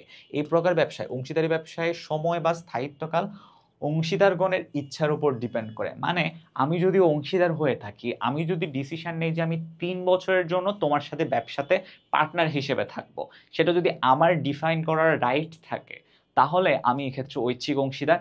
যদি আমার ডিফাইন করার রাইট না থাকে, কিংবা হচ্ছে বিশেষ বা নির্দিষ্ট অংশীদারি ব্যবসায় কাকে বলবো? দেখো, কোনো বিশেষ উদ্দেশ্য সাধনের জন্য, অথবা কোনো বিশেষ কাজ করার জন্য, অথবা কোনো বিশেষ সময়ে আমার এখানে কি কি আসছে গ্রাউন্ড, প্রথম গ্রাউন্ডটা খেয়াল করো। প্রথম গ্রাউন্ডটা হচ্ছে বিশেষ উদ্দেশ্য। 1 নাম্বার হচ্ছে উদ্দেশ্য, তারপর হচ্ছে বিশেষ কাজ, তারপর হচ্ছে বিশেষ সময়। উদ্দেশ্য, কাজ, সময়, এই তিনটাকে মাথায় রেখে যে সাধারণ অংশীদার ব্যবসায় গঠন করা হয় তাকে বিশেষ বা নির্দিষ্ট অংশীদারি ব্যবসা বলা হয়। এরূপ অংশীদারি ব্যবসা আবার দুই প্রকার। যেমন হচ্ছে নির্দিষ্ট উদ্দেশ্যে গঠিত অংশীদারি ব্যবসা, মানে সেখানে উদ্দেশ্যটাকে, যে গোল সেট করা হয়েছে সেই গোল সেটের ব্যাপারটিকেই প্রায়োরিটাইজ করা হচ্ছে বা প্রাধান্য দেওয়া হচ্ছে। আরেকটা হচ্ছে নির্দিষ্ট সময় এবং মেয়াদের জন্য গঠিত অংশীদারি ব্যবসা। সো প্রথমটা দেখলাম কি বিশেষ উদ্দেশ্যে, দ্বিতীয়টা হচ্ছে বিশেষ সময়ে। আর এখানে গ্রাউন্ডগুলা কি কি? একটা তো হচ্ছে উদ্দেশ্য, একটা তো হচ্ছে কাজ, এবং একটা তো হচ্ছে সময়। সো এটা মাথায় রাখবো। এরপরে হচ্ছে সীমাবদ্ধ অংশীদারি ব্যবসা। এটা কি ধরনের হতে পারে? এক্ষেত্রে কোনো অংশীদারি ব্যবসায় অংশীদারের দায় সীমাবদ্ধ থাকে, তাকে সীমিত বা সীমাবদ্ধ বা পরিমিত অংশীদার বলে। এক্ষেত্রে মনে করো আমি একজন পার্টনার খুঁজলাম, ঠিক আছে, সেই পার্টনারের সাথে চুক্তিতে গেলাম, কিন্তু চুক্তিতে যাওয়ার আগেই সে আমাকে বলে দিল যে আমি যে পরিমাণ মূলধন বিনিয়োগ করব, সেই পরিমাণ মূলধনের জন্য আমি এত পরিমাণ প্রফিট নিব। প্রফিট লেভেলটা যখন সে নিজে নির্ধারণ করে দেয় চুক্তির মধ্যে, তখন সেটি হয়ে যায় এই যে সীমাবদ্ধ অংশীদারিত্ব। কারণ আলটিমেটলি যখন সে ওই মুনাফার কিংবা হচ্ছে ক্ষতির পরিমাণটা নির্ধারিত করে দেয়, সেক্ষেত্রে যদি তার চেয়ে বেশি ক্ষতি হয়, ওই ক্ষতির পোর্শনটা কিন্তু অ্যাজ এ পার্টনার আমাকেই নিতে হচ্ছে। আলটিমেটলি সে কিন্তু সেই ক্ষতির দায়টা নিবে না। এরপরে আসো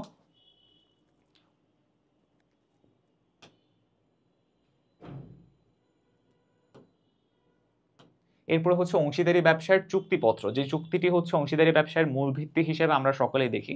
এই চুক্তিপত্রের মধ্যে কি আছে? এটি মূলত হচ্ছে চুক্তির লিখিত রূপকে অংশীদারি চুক্তিপত্র বলে।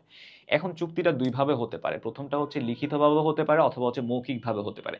কিন্তু চুক্তি যদি লিখিতভাবে হয়, তখন সেই চুক্তিটিকে আমরা বলতে পারি হচ্ছে চুক্তিপত্র। যে দলিল অংশীদারি ব্যবসায়ের গঠন, প্রকৃতি, উদ্দেশ্য, স্থিতিকাল এবং মূলধনের বিবরণ, পরিচালনা ও নিয়ন্ত্রণ, লাভ লোকসান বন্টনের হার, অংশীদারের অধিকার, কর্তব্য, দায়িত্ব, এগুলো প্রধান প্রধান বিষয়গুলো সর্বসম্মতিক্রমে লিপিবদ্ধ করা হয়। এখানের মধ্যে কি কি আসছে দেখো, আমি যদি অংশীদার হই, তাহলে আমার অংশীদারের ক্ষেত্রে মুনাফার হার কত হবে, কিংবা ক্ষতির ক্ষেত্রে কি পরিমাণ ক্ষতি আমাকে বহন করতে হতে পারে, কত সময়ের জন্য, কি মেয়াদের জন্য আমি অংশীদার হচ্ছি, সময়, তার পাশাপাশি হচ্ছে পরিচালনা, নিয়ন্ত্রণ, তারপর গঠন, প্রকৃতি, উদ্দেশ্য, স্থিতিকাল, এই সবগুলো বিষয় যদি লিখিত আকারে কোনো দলিলের মধ্যে থাকে, তাহলে সেই দলিলটিকে আমরা বলি অংশীদারের চুক্তিপত্র। ঠিক আছে? এরপরে আসি অংশীদারি চুক্তিপত্রের গুরুত্ব বা প্রয়োজনীয়তা। তার মধ্যে কি আছে? প্রথমত হচ্ছে ব্যবসায়িক ভিত্তি। ভিত্তি কেন বলছি? কারণ সেক্ষেত্রে যদি কখনো তোমার ফ্রেন্ড তোমাকে বিট্রে করে, যার সাথে তুমি অংশীদারি ব্যবসায় গিয়েছো, তখন ওই চুক্তিটি বা চুক্তির যে দলিলটি তোমার ব্যবসায়ের ভিত্তি হিসেবে কাজ করছে। প্রথমত এটি দলিল হিসেবে কাজ করে। ব্যবসায়ের ভিত্তি কেন? কারণ ওখানের মধ্যে আলটিমেটলি তোমার সবকিছু লেখা আছে, যে তোমার গঠন কি, গঠন কেন হয়েছে, উদ্দেশ্য কি, তারপর হচ্ছে মেয়াদকাল, তারপর হচ্ছে লাভ লোকসান বন্টনের হার, সবকিছু কিন্তু ওখানের মধ্যে আছে, ওই চুক্তির মধ্যে আছে। সেই কারণে সেটিকে ব্যবসায়ের ভিত্তি বলছে। আর দলিল বলছি কেন? কারণ এটি ভবিষ্যতে তোমার জন্য একটা লিগ্যাল গ্রাউন্ড ক্রিয়েট করছে, যেই লিগ্যাল গ্রাউন্ডে তুমি চাইলে তোমার ওই ফ্রেন্ডকে সু করতে পারো বা তার বিরুদ্ধে মামলা করতে পারো, যদি সে তোমাকে ধোঁকা দেয় কিংবা সে ইকুয়াল পোর্শন যেটা হচ্ছে চুক্তিতে করা হয়েছিল সেই পোর্শনের মুনাফা যদি তোমাকে না দেয়। তারপর আসে হচ্ছে দিক নির্দেশক।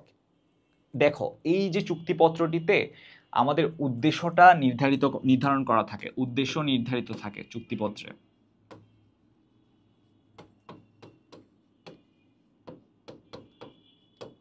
এখন যখন আমার কাছে গোলটা সেট করা থাকে, আমার লক্ষ্যটা যখন আমার সামনে থাকে, তখন আলটিমেটলি আমার মধ্যে একটা মোটিভেশন ফ্যাক্টর কাজ করে বা মোটিভেটিং ফ্যাক্টর কাজ করে, যে কি আমাকে এই গোলটা যে কোনোভাবে সামহাও অ্যাচিভ করতেই হবে। সো এই জিনিসটা হচ্ছে এখানে থাকে। তার পাশাপাশি দিক নির্দেশক কেন? কারণ এখানে মেয়াদটাও নির্ধারিত থাকে। মেয়াদ যখন নির্ধারিত থাকছে, তখন আলটিমেটলি সময়টা যখন দেখছি যে কি হ্যাঁ এই সময়ের মধ্যে হচ্ছে আমার ব্যবসাটা রান করতে হচ্ছে, এই সময় পর্যন্ত আমার ব্যবসার মেয়াদ আছে, তো আমাকে ওই হিসেবে স্ট্র্যাটেজি বিল্ড আপ করতে হয়। সো এটা আমাকে একটা ডিরেকশন দেয় বা দিক নির্দেশনা দেয়।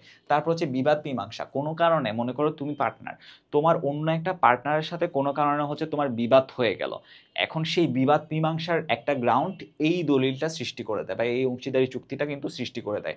অ্যান্ড লাস্টলি হচ্ছে রক্ষা কবচ। কেন? কারণ ওই যে বললাম, তোমার যে অংশীদার বা যে পার্টনার, সে যদি তোমাকে বিট্রে করে সামহাও, তখন তার বিরুদ্ধে আদালতে তুমি এটাকে রক্ষা কবচ হিসেবে কিংবা বলতে পারি একটা প্রামাণ্য দলিল হিসেবে এটাকে ইউজ করতে পারো। এরপর আসে কি স্থায়ী রেকর্ড। তুমি যে ব্যবসাটা করেছো, তোমার ওই ব্যবসার রেকর্ডটা কোথায়? আর তোমাকে যদি কেউ প্রশ্ন করে যে কি হ্যাঁ তুমি বিজনেস করলে কিন্তু তোমার ব্যবসার প্রমাণ কি, তুমি যে ব্যবসা করেছো তার প্রমাণ কি, তখন তুমি এটাকে স্থায়ী রেকর্ড হিসেবে দেখাতে পারো। তারপর অংশীদারিত্বের ভিত্তি সুদৃঢ় করে, ক্ষমতা নির্ধারণ করে। এখন আমি একটা ব্যবসাতে অংশীদারি ব্যবসায় গেলাম, আমার পাওয়ার কতটুকু কিংবা আমাকে কতটুকু পাওয়ার দেওয়া হবে, সেই পাওয়ারটা কিন্তু চুক্তিপত্রের মধ্যে নির্ধারিত থাকে। তার পাশাপাশি দায় দায়িত্ব মুনাফা বন্টন। আমার দায় দায়িত্ব কতটুকু হবে, আমি কি পরিমাণ দায়িত্ব পালন করব, বা আদৌ আমি দায়িত্ব পালন করব কিনা। এমন অনেক অংশীদার আছে যারা শুধুমাত্র মুনাফা দেয় কিংবা ব্যবসা পরিচালনা সংক্রান্ত কোনো ধরনের কোনো কাজে তারা কোনো দায়িত্বই পালন করে না। এই সব কিছুই লেখা থাকে হচ্ছে আমার অংশীদারি চুক্তিপত্রে। তার পাশাপাশি হচ্ছে তৃতীয় পক্ষের সাথে সম্পর্ক নির্ধারণ। আমাদের সব পার্টনার যদি রাজি থাকে, সব অংশীদার যদি রাজি থাকে, তাহলে সেক্ষেত্রে তাদের সকলের মতামতের প্রেক্ষিতে কিংবা তাদের ঐক্যের প্রেক্ষিতে আমি একজন থার্ড পার্সনকে এখানে ইনভলভ করতে পারি, তার সাথে হচ্ছে একটা সম্পর্ক বা কানেকশন বিল্ড আপ করতে পারি। এরপর হচ্ছে আইনগত মর্যাদা। কেন বললাম? কারণ এটা হচ্ছে তোমার একটা প্রামাণ্য দলিল, লিগাল এনফোর্সমেন্ট আছে এক্ষেত্রে। কারণ তুমি তার সাথে লিখিত একটা চুক্তিতে গেছো, এখানে তোমরা সব গ্রাউন্ড সেট করে দিয়েছো, যে মেয়াদ কতদিন, লাভ লোকসানের হার কতটুকু, উদ্দেশ্য কি, গঠন কেন করা হয়েছিল, সব কিছু এখানে ডিফাইন করা আছে। সো এটা একটা আইনগত মর্যাদা পায়। তারপর ঋণ গ্রহণ এবং পরিশোধ। যখন তোমার এই দলিলটা থাকবে, তুমি যখন সেই দলিলটা নিয়ে ব্যাংকে যাবা, তখন ব্যাংক কিন্তু ওই দলিলটা দেখে ভরসা পাবে তোমাকে ঋণ দেওয়ার জন্য। সো এই দলিলটা বেসিক্যালি তাদের জন্য একটা ভরসার জায়গা ক্রিয়েট করে। এর পাশাপাশি হচ্ছে বিলোপ সাধনের সুবিধা। কারণ হচ্ছে তোমার ওই চুক্তিতে যদি যে মেয়াদটা থাকে, সেই মেয়াদের মধ্যেই তুমি যদি চাও, তাহলে হচ্ছে এক্ষেত্রে সকল পার্টনারের অনুমতি সাপেক্ষে তুমি চাইলে হচ্ছে ব্যবসাটা বন্ধ করে দিতে পারো। সো বিলোপ সাধনের এক্ষেত্রে সুবিধা থাকছে। এক্ষেত্রে তোমাকে আলাদা কোনো প্রসেসিংয়ের মধ্য দিয়ে যেতে হচ্ছে না। তারপর দেখো, চুক্তি অংশীদারি ব্যবসায়ের মূল ভিত্তি কেন? অংশীদারি ব্যবসা গঠনকালে উদ্যোক্তাদের প্রথম এবং প্রধান কাজ হচ্ছে কি ব্যবসা সংগঠন এবং পরিচালনা সংক্রান্ত যাবতীয় বিষয়ে একটি চুক্তিতে আসা। কাজেই যেহেতু তারা সব কিছুই হচ্ছে এই চুক্তির আন্ডারে নিয়ে আসছে, মানে তাদের ব্যবসাটা কোন ওয়েতে পরিচালিত হবে, কি কি স্ট্র্যাটেজিস থাকবে, ব্যবসা থেকে যে লাভ লোকসানটা হবে সেই লাভ লোকসানটা কিভাবে বন্টিত হবে, সব কিছু যেহেতু এই চুক্তির আন্ডারে চলে আসছে, কাজে এই চুক্তিকেই অংশীদারি ব্যবসায়ের মূল ভিত্তি বলা হয়। তারপরে দেখো, এখানের মধ্যে কি বলেছে, অংশীদারের অস্তিত্ব নির্ণয়ে চুক্তিবদ্ধ সম্পর্ক মুখ্য বলে বিবেচিত হয়। নিচে কয়েকটি উদাহরণের মাধ্যমে বিষয়টি ব্যাখ্যা করা হলো। প্রথমত হচ্ছে পদমর্যাদা কিংবা ডেসিগনেশন। আমি অ্যাজ এ পার্টনার আমার পদমর্যাদাটা কি হবে সেটা কিন্তু হচ্ছে এই চুক্তিপত্রের মাধ্যমে নির্ধারিত থাকে। তারপর উত্তরাধিকার সম্পর্ক, আমি যদি কোনো কারণে মারা যাই, এখন আমি মারা গেলে আমি তো এই বিজনেসে কন্ট্রিবিউট করেছি, সো আমার যে লাভ বা লাভের যে পোর্শন সেই পোর্শনটা কে পাবে আমি মারা গেলে, সেটাও কিন্তু এখানে ডিফাইন করার একটা ওয়ে বা সুযোগ সৃষ্টি হচ্ছে। তারপর হচ্ছে হিন্দু যৌথ পারিবারিক ব্যবসা, এগুলো বলতে মূলত হচ্ছে এখানে একান্নবর্তী পরিবারকে বোঝানো হয়েছে।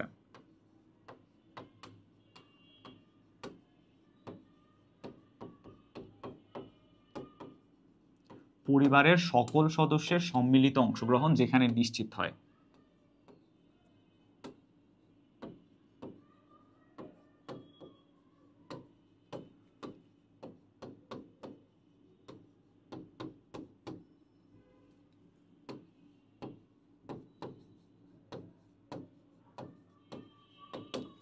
তারপর কি থাকছে দেখো, পেশাদারি দলের মুনাফা বন্টন। ঠিক আছে, পেশাদারি দলের মুনাফা বন্টন বলতে বোঝাচ্ছে হচ্ছে আমরা যেখানে যে মুনাফাটা আছে বা যে মুনাফাটা অর্জিত হবে সেই মুনাফাটা সকলের মধ্যে অ্যাকর্ডিং টু দ্য চুক্তিপত্রে যা যা উল্লেখ ছিল সেই নিয়মের বেসিসেই মুনাফাটা বন্টিত হবে। এবং লাস্টে হচ্ছে ঋণের মুনাফা প্রাপ্তি বা প্রফিট রিসিভড ফ্রম ডেপ্ট। এখন তোমাদের যে অংশীদারি ব্যবসা সেই ব্যবসাটা যদি এরকম হয় যে তোমরা কোনো একটা অর্গানাইজেশনকে ঋণ দিচ্ছ, ওই ঋণের উপর যদি হচ্ছে তোমাদেরকে মুনাফা দেয় তারা, তখন সেই মুনাফা প্রাপ্তিটা কতটুকু হবে, ওই মুনাফার সার্টেন হার, ওই লেভেলটা কতটুকু হবে সেটা তোমরা আইডেন্টিফাই করতে পারো। তখন হচ্ছে এইটা হচ্ছে এই পয়েন্টের আন্ডারে চলে আসে। এরপর দেখো, অংশীদারি ব্যবসায়ের অস্তিত্ব যাচাইয়ের প্রধান মাপকাঠি হচ্ছে কি অংশীদারদের মধ্যে সম্পাদিত চুক্তি। এই ব্যাপারটা আমরা অলরেডি অনেকবার পড়েছি। চুক্তির লিখিত কিংবা মৌখিক বা নিবন্ধিত যেভাবে হোক না কেন তা ব্যবসায়ের গঠন এবং পরিচালনার দিক নির্দেশক কিংবা গাইডলাইন হিসেবে গণ্য হয়। তারপরে আসি অংশীদারের প্রকারভেদ। এখানে এই পোর্শনটাই হচ্ছে সব থেকে ইম্পর্টেন্ট, কারণ তোমার যে সৃজনশীলটা দিবে সেই সৃজনশীলের মধ্যে তোমাকে আইডেন্টিফাই করতে হবে যে ওইখানে উল্লেখিত ব্যক্তিটি কোন ধরনের অংশীদার। সো চলো শুরু করা যাক।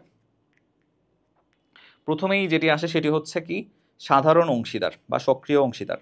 কাকে বলবো?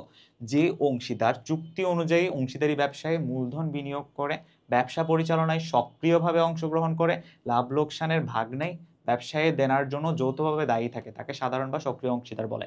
চারটা পোর্শন আছে, চারটা পোর্শন কি কি আমি তোমাকে প্রথমেই বলি। নাম্বার 1, সে মূলধন দিবে, এক। তারপর নাম্বার 2 হচ্ছে কি ব্যবসা পরিচালনায় সক্রিয়ভাবে অংশগ্রহণ করবে। নাম্বার 3, যদি লাভ হয় তাহলে লাভের সমবন্টন নেবে, যদি ক্ষতি হয় সেটা হচ্ছে নাম্বার 4, ক্ষতি হলে সেই ক্ষতির সমভার বা সমভাগ সে বহন করবে। সো এটা হচ্ছে সাধারণ কিংবা সক্রিয় অংশীদার। এরপরে আসে হচ্ছে আমার নিষ্ক্রিয় বা ঘুমন্ত অংশীদার। ঘুমন্ত অংশীদার তাদেরকেই বলে যারা হচ্ছে টাকা দিবে বা মূলধন দিবে, ব্যবসায়ের জন্য ক্যাপিটাল যোগান দিবে, কিন্তু ব্যবসায় পরিচালনার ক্ষেত্রে কোনো ধরনের কোনো কাজে তারা নিজেদেরকে ইনভলভড করবে না। যেমন এই কথাটাই বলো, যে অংশীদার চুক্তি অনুযায়ী ব্যবসায়ে মূলধন সরবরাহ করে এবং ব্যবসায়ে লাভ ক্ষতিতে অংশগ্রহণ করবে। তোমার ব্যবসায় যদি লাভ হয় তাহলে সে লাভ থেকে সে টাকা নিবে, যদি ক্ষতি হয় সে ক্ষতির পোর্শন বহন করবে, কিন্তু পরিচালনা সংক্রান্ত কোনো ধরনের কোনো কাজে সে পার্টিসিপেট করবে না। এই যে ব্যবসা পরিচালনার রিলেটেড কোনো কাজে সে সক্রিয়ভাবে অংশগ্রহণ করে না, তাকে নিষ্ক্রিয় বা ঘুমন্ত অংশীদার বলে। এদেরকে সুপ্ত কিংবা হচ্ছে ডরম্যান্ট অংশীদারও বলা হয় বা ডরম্যান্ট পার্টনারও বলা হয়। সুপ্ত অংশীদার কাকে বলে? এটা এমসিকিউতে অনেকবার আসছে বা অনেকবার আসে, সেটা হোক অ্যাডমিশন, সেটা হোক হচ্ছে বোর্ড বা এইচএসসি এক্সাম। সো এটা মাথায় রাখবা। তারপর আসে হচ্ছে নামমাত্র অংশীদার। নামমাত্র অংশীদার কারা? এই অংশীদারগুলা না দিবে মূলধন, না অংশগ্রহণ করবে ব্যবসা পরিচালনায়। তারা যেটা করবে সেটা হচ্ছে, মনে করো হচ্ছে তাদের অনেক সুনাম আছে, তোমাকে জাস্ট তারা ওই সুনামটা ইউজ করতে দিবে এবং ওই সুনামটা ইউজ করার জন্য তুমি তাকে হচ্ছে পে করবে বা তোমার মুনাফার একটা পোর্শন তোমাকে তাকে দিতে হবে, সে যে ওই সুনামটা তোমাকে ইউজ করতে দিচ্ছে তার জন্য। তখন তাদেরকে আমরা বলি হচ্ছে কি নামমাত্র অংশীদার। সো এখানে যে অংশীদার ব্যবসায় কোনো মূলধন বিনিয়োগ করে না, ব্যবসা পরিচালনায় অংশগ্রহণ করে না, তবে চুক্তি অনুযায়ী লভ্যাংশ অথবা নির্দিষ্ট বেতন বা অর্থের বিনিময়ে তার নাম বা তার সুনাম অংশীদারি ব্যবসায়কে ব্যবহারের অনুমতি দেয়, তাকে হচ্ছে আমরা নামমাত্র অংশীদার বলে থাকি। আশা করি সবাই বুঝতে পেরেছি। এরপর হচ্ছে আপাত দৃষ্টিতে অংশীদার। এটা কিরকম হতে পারে দেখো, মনে করো তুমি একটা পার্টনারশিপ বিজনেসে গেছো, এখন সেই পার্টনারশিপ বিজনেসের মেয়াদ শেষ হয়েছে, মেয়াদ শেষ হবার পরও তুমি মূলধনটা উঠাই নিচ্ছ না, তুমি সেখান থেকে সুদ নিচ্ছ, সেই আহ, তখন হচ্ছে তোমার যে পার্টনারশিপ ক্রাইটেরিয়া তাকে আমি বলবো হচ্ছে আপাত দৃষ্টিতে অংশীদার। এটার সংজ্ঞায়নটা এভাবে হয়, কোনো কোনো অংশীদার ব্যবসা থেকে অবসর গ্রহণ করার পর যদি মূলধন তুলে না নেয়, আমি যে টাকাটা ইনভেস্ট করেছি সেই টাকাটা যদি আমি রিটার্ন না নিয়ে ওই টাকার থেকে সুদ নিতে থাকি, এই যে দেখো, এবং এর বিনিময়ে মুনাফার পরিবর্তে সুদ ভোগ করে, তখন তাকে আপাত দৃষ্টিতে অংশীদার বলে। মূলত এইরূপ ব্যক্তি ব্যবসায়ের বিনিয়োগকারী বা পাওনাদার, অংশীদার নয়। এই লাইনটা মাথায় রাখবা, এরা হয় ব্যবসায় বিনিয়োগকারী কিংবা পাওনাদার, নর্মালি হচ্ছে অংশীদার নয়। তারপর হচ্ছে আচরণে অনুমিত অংশীদার। এরা কারা?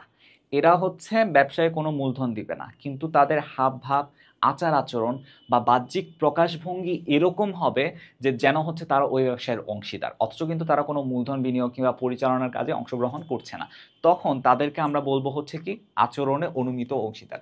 অংশীদারি আইনের 2-1 ধারা মতে কোনো ব্যক্তি ব্যবসায়ের অংশীদার না হয়েও, দেখো ব্যবসায়ের অংশীদার মানে সে কোনো মূলধন দেয়নি, যদি মৌখিক কথাবার্তা, লেখা কিংবা অন্য কোনো আচার আচরণের দ্বারা নিজেকে ব্যবসায়ের অংশীদার হিসেবে পরিচয় দেয়, তখন তাকে আচরণে অনুমিত অংশীদার বলে। লিগ্যাল গ্রাউন্ডটা কোথায় হচ্ছে তাহলে? এখানে গ্রাউন্ডটা হচ্ছে সে কোনো মূলধন দিচ্ছে না, সে কোনো ব্যবসা রিলেটেড পরিচালনার কাজে অংশগ্রহণ করছে না, সে শুধুমাত্র মৌখিকভাবে লেখার মাধ্যমে কিংবা তার যে আচার আচরণ, সেই আচার আচরণের প্রকাশ করছে যে কি সে একজন অংশীদার, তখন তাকে আমরা বলবো আচরণে অনুমিত অংশীদার। এরপর হচ্ছে সীমাবদ্ধ কিংবা সীমিত অংশীদার। সেটা কাকে বলে? দেখো, চুক্তি অনুসারে কিংবা আইনগত কারণে ব্যবসায় কোনো অংশীদারের দায় প্রদত্ত মূলধন দ্বারা সীমাবদ্ধ না হলে, মানে আমি যদি মূলধন দিই, মনে করছো আমি মূলধন দিছি, ঠিক আছে, এখন মূলধনের দায় যদি ওই মূলধন দ্বারা সীমাবদ্ধ না হয়, মানে দায়টা যদি ফিক্স করা থাকে বা ফিক্স করা না যায় কোনো ক্ষেত্রে, তাহলে কি হবে? আলটিমেটলি আমি বললাম যে ক্ষতি যদি হয় তাহলে ক্ষতির শুধুমাত্র 5% আমি নিব। এখন সেই ক্ষতিটা যদি 100% হয়, তাহলে সেক্ষেত্রে আমি শুধু 5% নিচ্ছি, তাহলে 95% আরেকজন পার্টনারকে বিয়ার করতে হচ্ছে যদি দুজনের পার্টনারশিপ বিজনেস হয়। তখন দেখো, মূলধনের দ্বারা সীমাবদ্ধ হলে বা সকল অংশীদারের সম্মতিক্রমে কোনো নাবালককে যদি সুবিধা দেওয়া হয়, তখন অংশীদার হিসেবে যদি তাকে গ্রহণ করা হয় সেই নাবালকটিকে, তখন তাকে সীমিত বা সীমাবদ্ধ অংশীদার বলে। কেন? নাবালককে আমি আমার বিজনেসের মধ্যে কিংবা পার্টনারশিপের মধ্যে ইনক্লুড করতে পারছি, কিন্তু তুমি যদি চিন্তা করছো যে তোমার যে পরিমাণ ব্যবসায় ক্ষতি হয়েছে তার ইকুয়াল পোর্শন তুমি তার সাথে ডিস্ট্রিবিউট করবে, তাহলে সেটি কিন্তু তোমার লিগ্যাল ব্যারিয়ারকে হচ্ছে তার সাথে হচ্ছে কন্ট্রাডিক্ট করে। আলটিমেটলি তুমি ওই নাবালককে ক্ষতির জন্য বা ক্ষতিপূরণের জন্য বাধ্য করতে পারো না। এটাই হচ্ছে আমার সীমাবদ্ধ কিংবা সীমিত অংশীদার। তারপর প্রতিবন্ধ অংশীদার কাকে বলে? এখন দেখো, মনে করো তুমি একজন অংশীদার, ঠিক আছে, তুমি আরেকজনের বা তোমার ফ্রেন্ডকে হচ্ছে তার তার নামে তোমার ব্যবসাতে ইউজ করছো, সে জানে যে তুমি তার নামটা ইউজ করছো, কিন্তু সে জানার পরেও সে কিন্তু কিছু বলে নাই বা কোনো প্রতিবাদ করে নাই, সে মৌন সম্মতি দিয়েছে। আমরা ধরে নিই যে কি মৌনতাই সম্মতির লক্ষণ।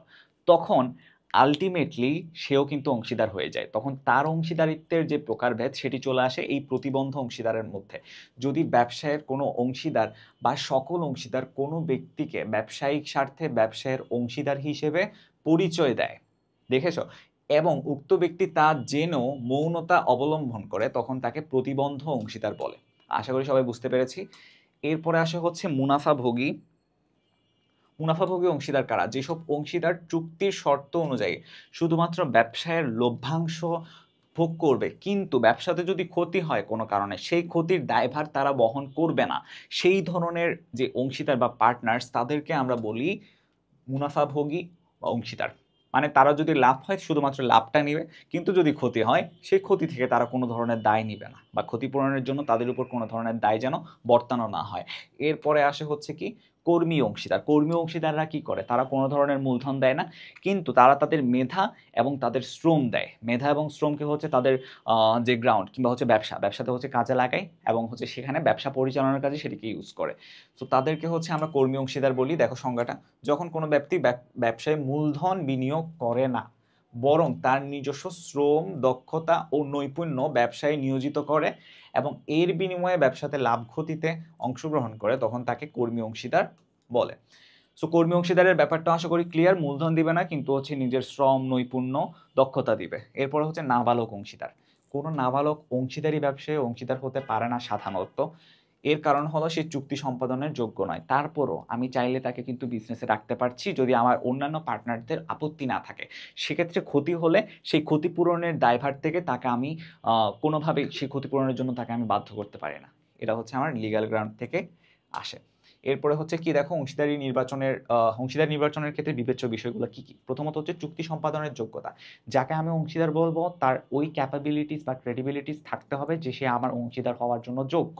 তারপর হচ্ছে সততা এবং বিশ্বস্ততা। আমি এমন কারোর সাথে অংশীদারিত্ব করবো না যাকে আমি বিশ্বাস করতে পারি না কিংবা যে সৎ নয়। তারপর যোগ্যতা এবং দক্ষতা। আমি যে ব্যবসাটা পরিচালনা করব সেই ব্যবসাটা পরিচালনা করার জন্য তার ওই মানসিক দক্ষতাটা থাকতে হবে কিংবা ওই যোগ্যতাটা থাকতে হবে যাতে তাকে যেন হচ্ছে সে আমাকে ওই সাপোর্টটুকু দিতে পারে বা ওই সাপোর্টটা এনশিওর করতে পারে। এরপর হচ্ছে চুক্তি শর্তাবলীর প্রতি আনুগত্য। আমরা যে চুক্তিটা করব, চুক্তির ক্ষেত্রে আমার ডেফিনেটলি কিছু শর্ত থাকবে।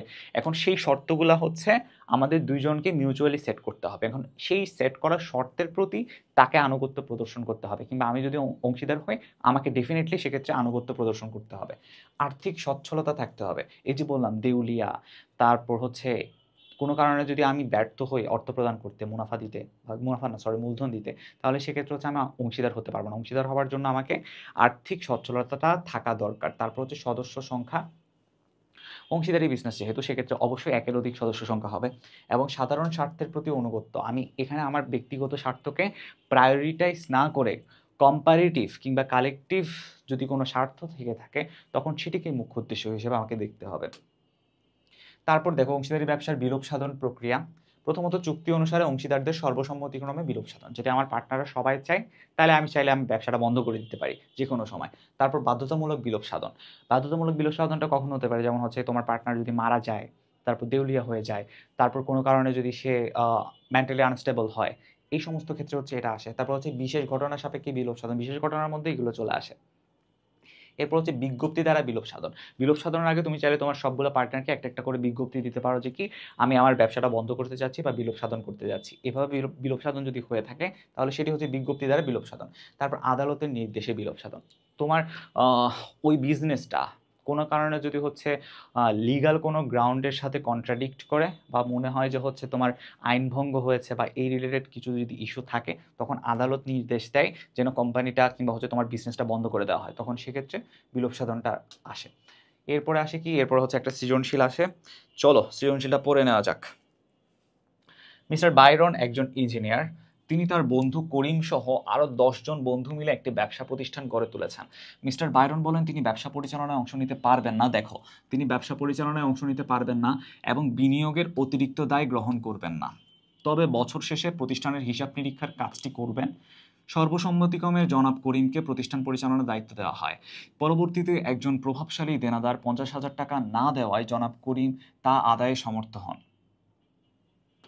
ওকে, এটা হচ্ছে ঢাকা বোর্ড 2019-এর কোয়েশন। সো অংশীদারি ব্যবসায় কাকে বলে? এটা এতক্ষণ ধরেই আমরা বললাম যে ব্যবসায়ের ক্ষেত্রে একাধিক ব্যক্তি মিলে কোনো একটা ব্যবসা শুরু করে সেক্ষেত্রে হচ্ছে অসীম দায় থাকে, সেটি ব্যক্তিগত এবং সমষ্টিগতভাবে। যদি মুনাফা অর্জন হয় তাহলে সেই মুনাফার পোর্শনটা তাদের মধ্যে ডিস্ট্রিবিউটেড হয়। যদি ক্ষতি হয় তাহলে সেই ক্ষতির পোর্শনটাও তাদের দুজনের মধ্যে সমভাগে ক্ষতিপূরণের দায়টা বর্তায়। তো তাদেরকে হচ্ছে আমরা অংশীদারি ব্যবসায় বলি। এরপর হচ্ছে নাবালক অংশীদার হতে পারে কি? হ্যাঁ, নাবালক অংশীদার হতে পারে। কখন? যদি হচ্ছে আমার অন্যান্য পার্টনার যারা আছে তাদের যদি সেক্ষেত্রে অনুমতি থাকে, তবে সেক্ষেত্রে একটা লিগ্যাল গ্রাউন্ড কাজ করে যে কি নাবালককে আমি ক্ষতিপূরণের জন্য বাধ্য করতে পারি না। সো এটা হচ্ছে আমার লিগ্যাল গ্রাউন্ড এই ক্ষেত্রে। সো নাবালক চাইলে অংশীদার হতে পারে। তারপর গ নাম্বার কোয়েশ্চেন আমাকে বলেছে কি বাইরন কোন ধরনের অংশীদার। বাইরন কি করেছে, তিনি তার করিম সহ 10 জন বন্ধু মিলে ব্যবসা প্রতিষ্ঠান গড়ে তুলেছেন। তিনি বলেছেন যে তিনি ব্যবসা পরিচালনায় অংশ নিতে পারবেন না, তবে অতিরিক্ত এবং বিনিয়োগের অতিরিক্ত দায় গ্রহণ করবেন না। তার মানে কি হচ্ছে, ব্যবসা পরিচালনাও করছে না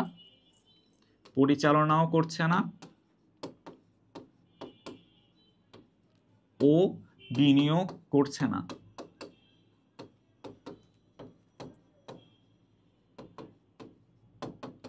তাহলে করছেটা কি? করছে যেটা সেটা হচ্ছে তিনি হিসাব নিরীক্ষার কাজটি করবেন।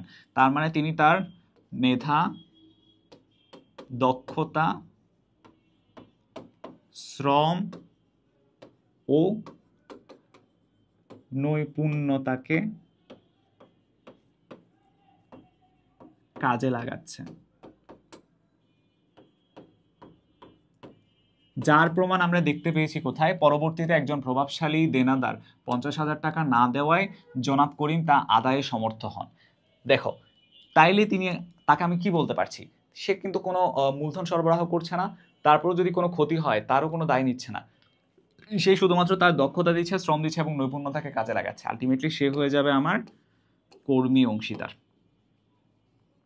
এখন কর্মী অংশীদারের সংজ্ঞায়ন করবা প্রথমে, তারপর তিনি কিভাবে কর্মী অংশীদার হচ্ছেন তার রিলেশনশিপটা এখানে দেখাবা এবং আলটিমেটলি একটা কম্প্যারিজনের মাধ্যমে কনক্লুশন ড্র করবা। সো আশা করি বুঝতে পেরেছো। গ নাম্বার কোয়েশ্চেনে দেখি। গ নাম্বার বলেছে জনাব করিমের পাওনা টাকা আদায়ে সফল হওয়ার কারণটি কি? কারণটা হচ্ছে ওই যে বললাম, তিনি কর্মী অংশীদার, তার দক্ষতা, নৈপুণ্যতা ও মেধা, যেগুলো একজন কর্মী অংশীদারের বৈশিষ্ট্য। সো আশা করি বুঝতে পেরেছি সবাই। এই কোয়েশ্চেনটা খুবই ইজি ছিল। এরপরে দেখি কিছু এমসিকিউ আছে, বোর্ড এমসিকিউ প্লাস ঢাকা ইউনিভার্সিটিতে এসছে এরকম কিছু এমসিকিউ। কে অংশীদার হবার যোগ্য? অংশীদার হবার যোগ্য কে? গৃহিণী। মনে করে হচ্ছে একজন গৃহিণীকে আমি কেন অংশীদার হওয়ার ক্ষেত্রে হচ্ছে যোগ্য মনে করছি, কারণ হচ্ছে সে চাইলে এক্ষেত্রে শ্রম দিতে পারে, কিংবা সে চাইলে হচ্ছে এক্ষেত্রে মূলধন বিনিয়োগ করতে পারে স্বল্প পরিসরে। সো সেক্ষেত্রে তাকে কিন্তু হচ্ছে আমার এক্ষেত্রে অংশীদার হওয়ার জন্য যোগ্য রাখতে পারি, যেটা হচ্ছে কুমিল্লা বোর্ডে আসছে 2019 সালে। এরপরে কি, কে প্রকৃত অংশীদার? সরি, এখানে হচ্ছে আনসার দেওয়া আছে, কে প্রকৃত অংশীদার? আচরণ ও অনুমিত অংশীদার, তারপর হচ্ছে আপাত দৃষ্টিতে অংশীদার, নাকি সীমাবদ্ধ অংশীদার? এটা মূলধন দেয় না, পরিচালনাও করে না,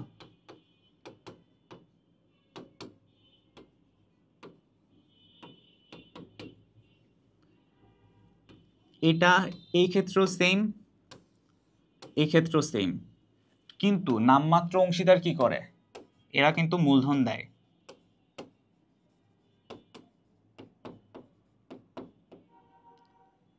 সরি, নামমাত্র অংশীদাররা হচ্ছে সুনাম ইউজ করতে দেয়, সুনাম ব্যবহার করে। আরো এক সেকেন্ড, নামমাত্র অংশীদারের কনসেপ্টটা আমরা কি দেখলাম? নামমাত্র অংশীদার কাদেরকে বলা হয়? নামমাত্র অংশীদারের ক্ষেত্রে হচ্ছে আমরা দেখেছি কি, তাদের হচ্ছে তারা সেখানে কোনো মূলধন বিনিয়োগ করছে না, কিংবা হচ্ছে তারা সেখানে কোনো ধরনের আর্থিক ইনভেস্টমেন্ট করছে না, কিন্তু যদি হচ্ছে তাদের সুনাম থেকে থাকে, মনে করো হচ্ছে বাজারে এখন তাদের সুনাম আছে, তখন তারা সেই সুনামটাকে হচ্ছে ইউজ করতে দেয় বা সুনামটাকে ব্যবহার করতে দেয়, যাতে করে হচ্ছে তারা আর্থিকভাবে লাভবান হতে পারে। তার মানে এখানে হচ্ছে তারা ব্যবসা পরিচালনাতে অংশগ্রহণ করছে না, কিংবা হচ্ছে মূলধন দিচ্ছে না, কিন্তু তারা দিচ্ছেটা কি, তাদের সুনামটা দিচ্ছে, যেটা আলটিমেটলি এদের কারো কাছ থেকেই পাওয়া যায় না। আচরণ অনুমিত অংশীদার, এরা জাস্ট আচার আচরণের মাধ্যমেই প্রকাশ করে যে কি তারা অংশীদার, কিন্তু আলটিমেটলি অংশীদারিত্বের কোনো কাজে তারা নাই। আপাত দৃষ্টিতে যারা অংশীদার তাদের ক্ষেত্রেও ব্যাপারটা সেম, এবং সীমাবদ্ধ অংশীদার তো নাবালকের কথা আমরা বললামই। তো আলটিমেটলি এরা হচ্ছে সুনামটা ব্যবহার করতে দেয়,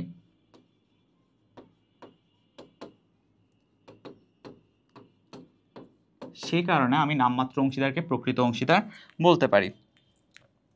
তারপরের কোয়েশ্চেনটা দেখি, দেখো এখানে তোমাদের জন্য হচ্ছে আনসারটা দেওয়া আছে।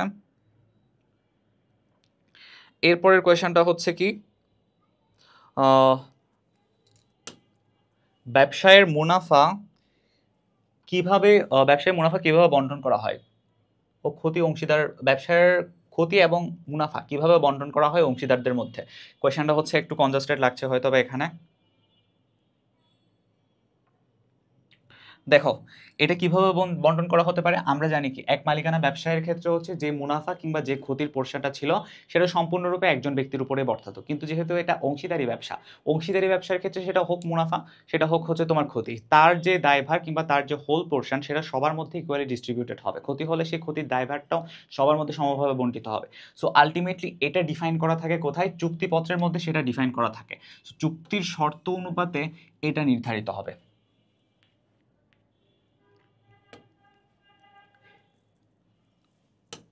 এরপর দেখো, চুক্তিপত্রের অবর্তমানে অংশীদার ব্যবসায়ের মুনাফা কিভাবে বণ্টিত হবে।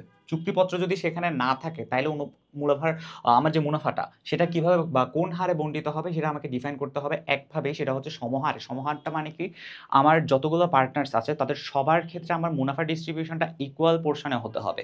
সেক্ষেত্রে কোনো ধরনের চেঞ্জেস কিংবা ডিসক্রিমিনেশন থাকা যাবে না। সো সেক্ষেত্রে সমহার বলতে আমি বোঝাচ্ছি সবাইকে একই হারে মুনাফা দিতে হবে।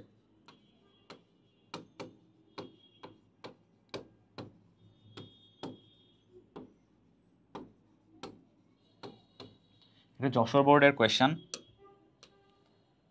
তারপর হচ্ছে অংশীদারি ব্যবসায় নামের আগে কি যোগ করা বাধ্যতামূলক? অংশীদারি ব্যবসার ক্ষেত্রে কি আমরা নর্মালি দেখে থাকি মেসার্স যোগ করে নামের আগে। অংশীদারি ব্যবসার ক্ষেত্রে তুমি যদি হচ্ছে তোমার কোনো পার্টনার্স নিয়ে অংশীদারি ব্যবসা যোগ করতে চাও তাহলে দেখবা হচ্ছে নামের আগে অবশ্যই তোমাকে মেসার্স যোগ করতে হচ্ছে, এটা একটা রুল। এরপরে হচ্ছে যিনি অংশীদারি ব্যবসায় নিজের নাম ব্যবহারের অনুমতি দেন তাকে কি বলা হয়? নামমাত্র অংশীদার। এটা আমরা সবাই জানি। নিজের সুনাম ব্যবহারের অনুমতি দিচ্ছে কিন্তু কোনো ধরনের মূলধন সেক্ষেত্রে হচ্ছে সাপোর্ট বা কোনো ধরনের মূলধন দিচ্ছে না, কোনো ক্ষতির পরিমাণ তিনি নিচ্ছে না। এরপর লিখিত চুক্তিকে কি নামে অভিহিত করা হয়? একটু আগে আমরা পড়েছি, সেটা হচ্ছে কি চুক্তিপত্র। চুক্তিপত্রের মধ্যে সব ধরনের ক্রেডিবিলিটিস কিংবা হচ্ছে সব ধরনের ক্রাইটেরিয়া সেখানের মধ্যে ডিফাইন করা থাকে, যে বিজনেসটা কি রিলেটেড হতে যাচ্ছে বা বিজনেসটা কীভাবে পরিচালিত হবে, আলটিমেটলি সব ধরনের গোল উদ্দেশ্য সেখানের মধ্যে সেট করা থাকে। তারপর হচ্ছে কি পৌর এলাকায় ব্যবসা করলে কার নিকট হতে ট্রেড লাইসেন্স সংগ্রহ করতে হবে? এখন কার নিকট থেকে সংগ্রহ করতে হবে? তুমি যদি পৌর এলাকায় কাজ করো, পৌর এলাকায় যদি তুমি তোমার ব্যবসাটা নিয়ে যেতে চাও, তার মানে একটা পৌরসভা থাকে, পৌরসভার মধ্যে হচ্ছে পৌর কর্তৃপক্ষ থাকবে, তাহলে আলটিমেটলি ট্রেড লাইসেন্সটা তুমি কার কাছ থেকে নিচ্ছ? সংশ্লিষ্ট পৌর কর্তৃপক্ষের কাছ থেকে। ঠিক আছে, এরপরে আসি সাধারণ অংশীদারি কেমন? ব্যবসায়ী অংশীদারদের দায় সেক্ষেত্রে হচ্ছে অসীম হবে, ডেফিনেটলি, এটা আমরা সবাই জানি। তারপর হচ্ছে কি সাধারণ অংশীদারি ব্যবসায় কত প্রকার? আমরা দেখেছি হচ্ছে সাধারণ অংশীদারি ব্যবসায় 2 প্রকার। এরপরেরটা দেখো, সাধারণ অংশীদারি ব্যবসায় কত প্রকার?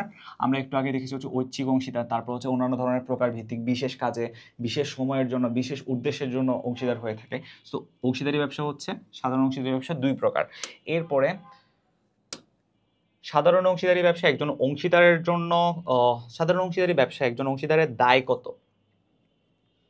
সাধারণ অংশীদারি ব্যবসায় ডেফিনেটলি হচ্ছে ব্যবসায় তার এখানে অপশনগুলো দেখো, প্রথমত হচ্ছে কি বলছে?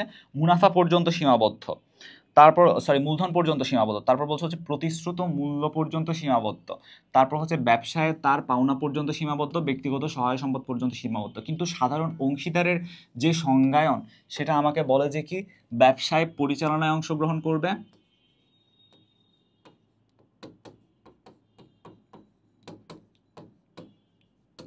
এবং মূলধন সরবরাহ করবে।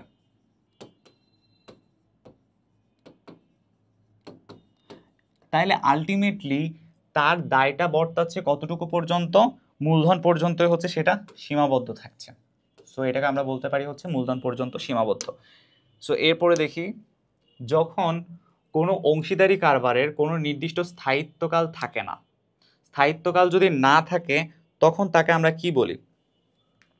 আমরা জানি কি ঐচ্ছিক অংশীদারি কারবার মানে হচ্ছে কি, সেখানের মধ্যে হচ্ছে আমি স্থায়িত্বকালে ডিফাইন করে দিব যে কি আমি এত কালের জন্য হচ্ছে কাজ করবো, এত কালের জন্য কাজ করবো না। কিংবা আমি যদি সব সময়ের জন্য কাজ করতে চাই বা তার যদি কোনো স্পেসিফিক মেয়াদ না থাকে, সেটাও কিন্তু আমি ঐচ্ছিক হচ্ছে অংশীদারি কারবারের মধ্যে আমি সেটা ডিফাইন করে দেবো।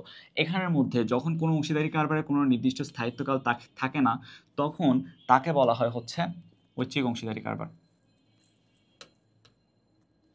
ব্যাংকিং অংশীদারি ব্যবসার ক্ষেত্রে সর্বাধিক কতজন সদস্য হয়ে থাকে? এটা হচ্ছে ঢাকা ইউনিভার্সিটির 20-21 সেশনের কোয়েশ্চেন। ব্যাংকিং অংশীদারি ক্ষেত্রে হচ্ছে সর্বাধিক কতজন হচ্ছে? সর্বাধিক হচ্ছে আমার 10 জন। এরপরে আসি, অংশীদারি ব্যবসায়ের মূল ভিত্তি কোনটি? অংশীদারি ব্যবসার মূল ভিত্তি হচ্ছে চুক্তি, যেটা আমরা ইতোমধ্যে অনেকবার দেখেছি অলরেডি। তারপর আসি, কোন ধরনের অংশীদার লভ্যাংশ অথবা বেতনের বিনিময়ে তার সুনাম ব্যবহারের অনুমতি দেয়? যিনি হচ্ছে নামমাত্র অংশীদার, সুনাম ব্যবহারের অনুমতি নেয়, কিন্তু সেক্ষেত্রে হচ্ছে তিনি কোনো লভ্যাংশ অথবা বেতন নেয়, কিন্তু হচ্ছে কোনো ধরনের কন্ট্রিবিউশন করে না, মূলধন বিনিয়োগ করে না, কিংবা ক্ষতির কোনো পোর্শন সে নেয় না, শুধুমাত্র তার সুনামটা ব্যবহার করার অনুমতি দেয়। তাহলে সেটা হবে কি নামমাত্র অংশীদার। এরপরে একটা কোয়েশ্চেন আছে, সেটা হচ্ছে নিম্নের কোন ব্যবসায়ের নিবন্ধন ঐচ্ছিক? নিবন্ধন ঐচ্ছিক কোন ব্যবসায়? ডেফিনেটলি অংশীদারি কারবারের মধ্যে। তুমি চাইলে নিবন্ধন করতে পারছো, চাইলে নিবন্ধন না করলেও সমস্যা নাই, কিন্তু নিবন্ধন করলে যেটা হবে সেটা হচ্ছে তোমার জন্য একটা লিগ্যাল গ্রাউন্ড ক্রিয়েট হবে। মানে পরবর্তীতে তোমাকে যদি তোমার পার্টনার ধোঁকা দেয় তখন তার বিরুদ্ধে তুমি আদালতে গিয়ে একটা কেস করতে পারবা। সো নিবন্ধনের ব্যাপারটা ঐচ্ছিক থাকে হচ্ছে অংশীদারি কারবারে। তারপর হচ্ছে নিচের কোন ব্যবসায় নিবন্ধন ঐচ্ছিক? আচ্ছা, এটা তো উত্তর আসলো এখানে। ব্যাংকিং এবং অব্যাংকিং ব্যবসায়ের ক্ষেত্রে সর্বোচ্চ অংশীদারের সংখ্যা হচ্ছে যথাক্রমে ব্যাংকিং এর ক্ষেত্রে কত, একটু আগে দেখলাম হচ্ছে 10, আর অব্যাংকিং এর ক্ষেত্রে যেটা হবে সেটা হচ্ছে 20। এটা হচ্ছে আমার আনসার। সো আজকের ক্লাস আমাদের এই পর্যন্তই। আশা করি কারো কোনো সমস্যা থাকবে না। যদি তোমাদের কোনো সমস্যা থাকে তাহলে আমাদেরকে ডেফিনেটলি জানাতে পারো গ্রুপে পোস্ট করার মাধ্যমে কিংবা কমেন্ট সেকশনে। সো তোমাদের সমস্যা আশা করি সলভ হয়ে যাবে। সো সবার জন্য অল দ্য বেস্ট, টাটা।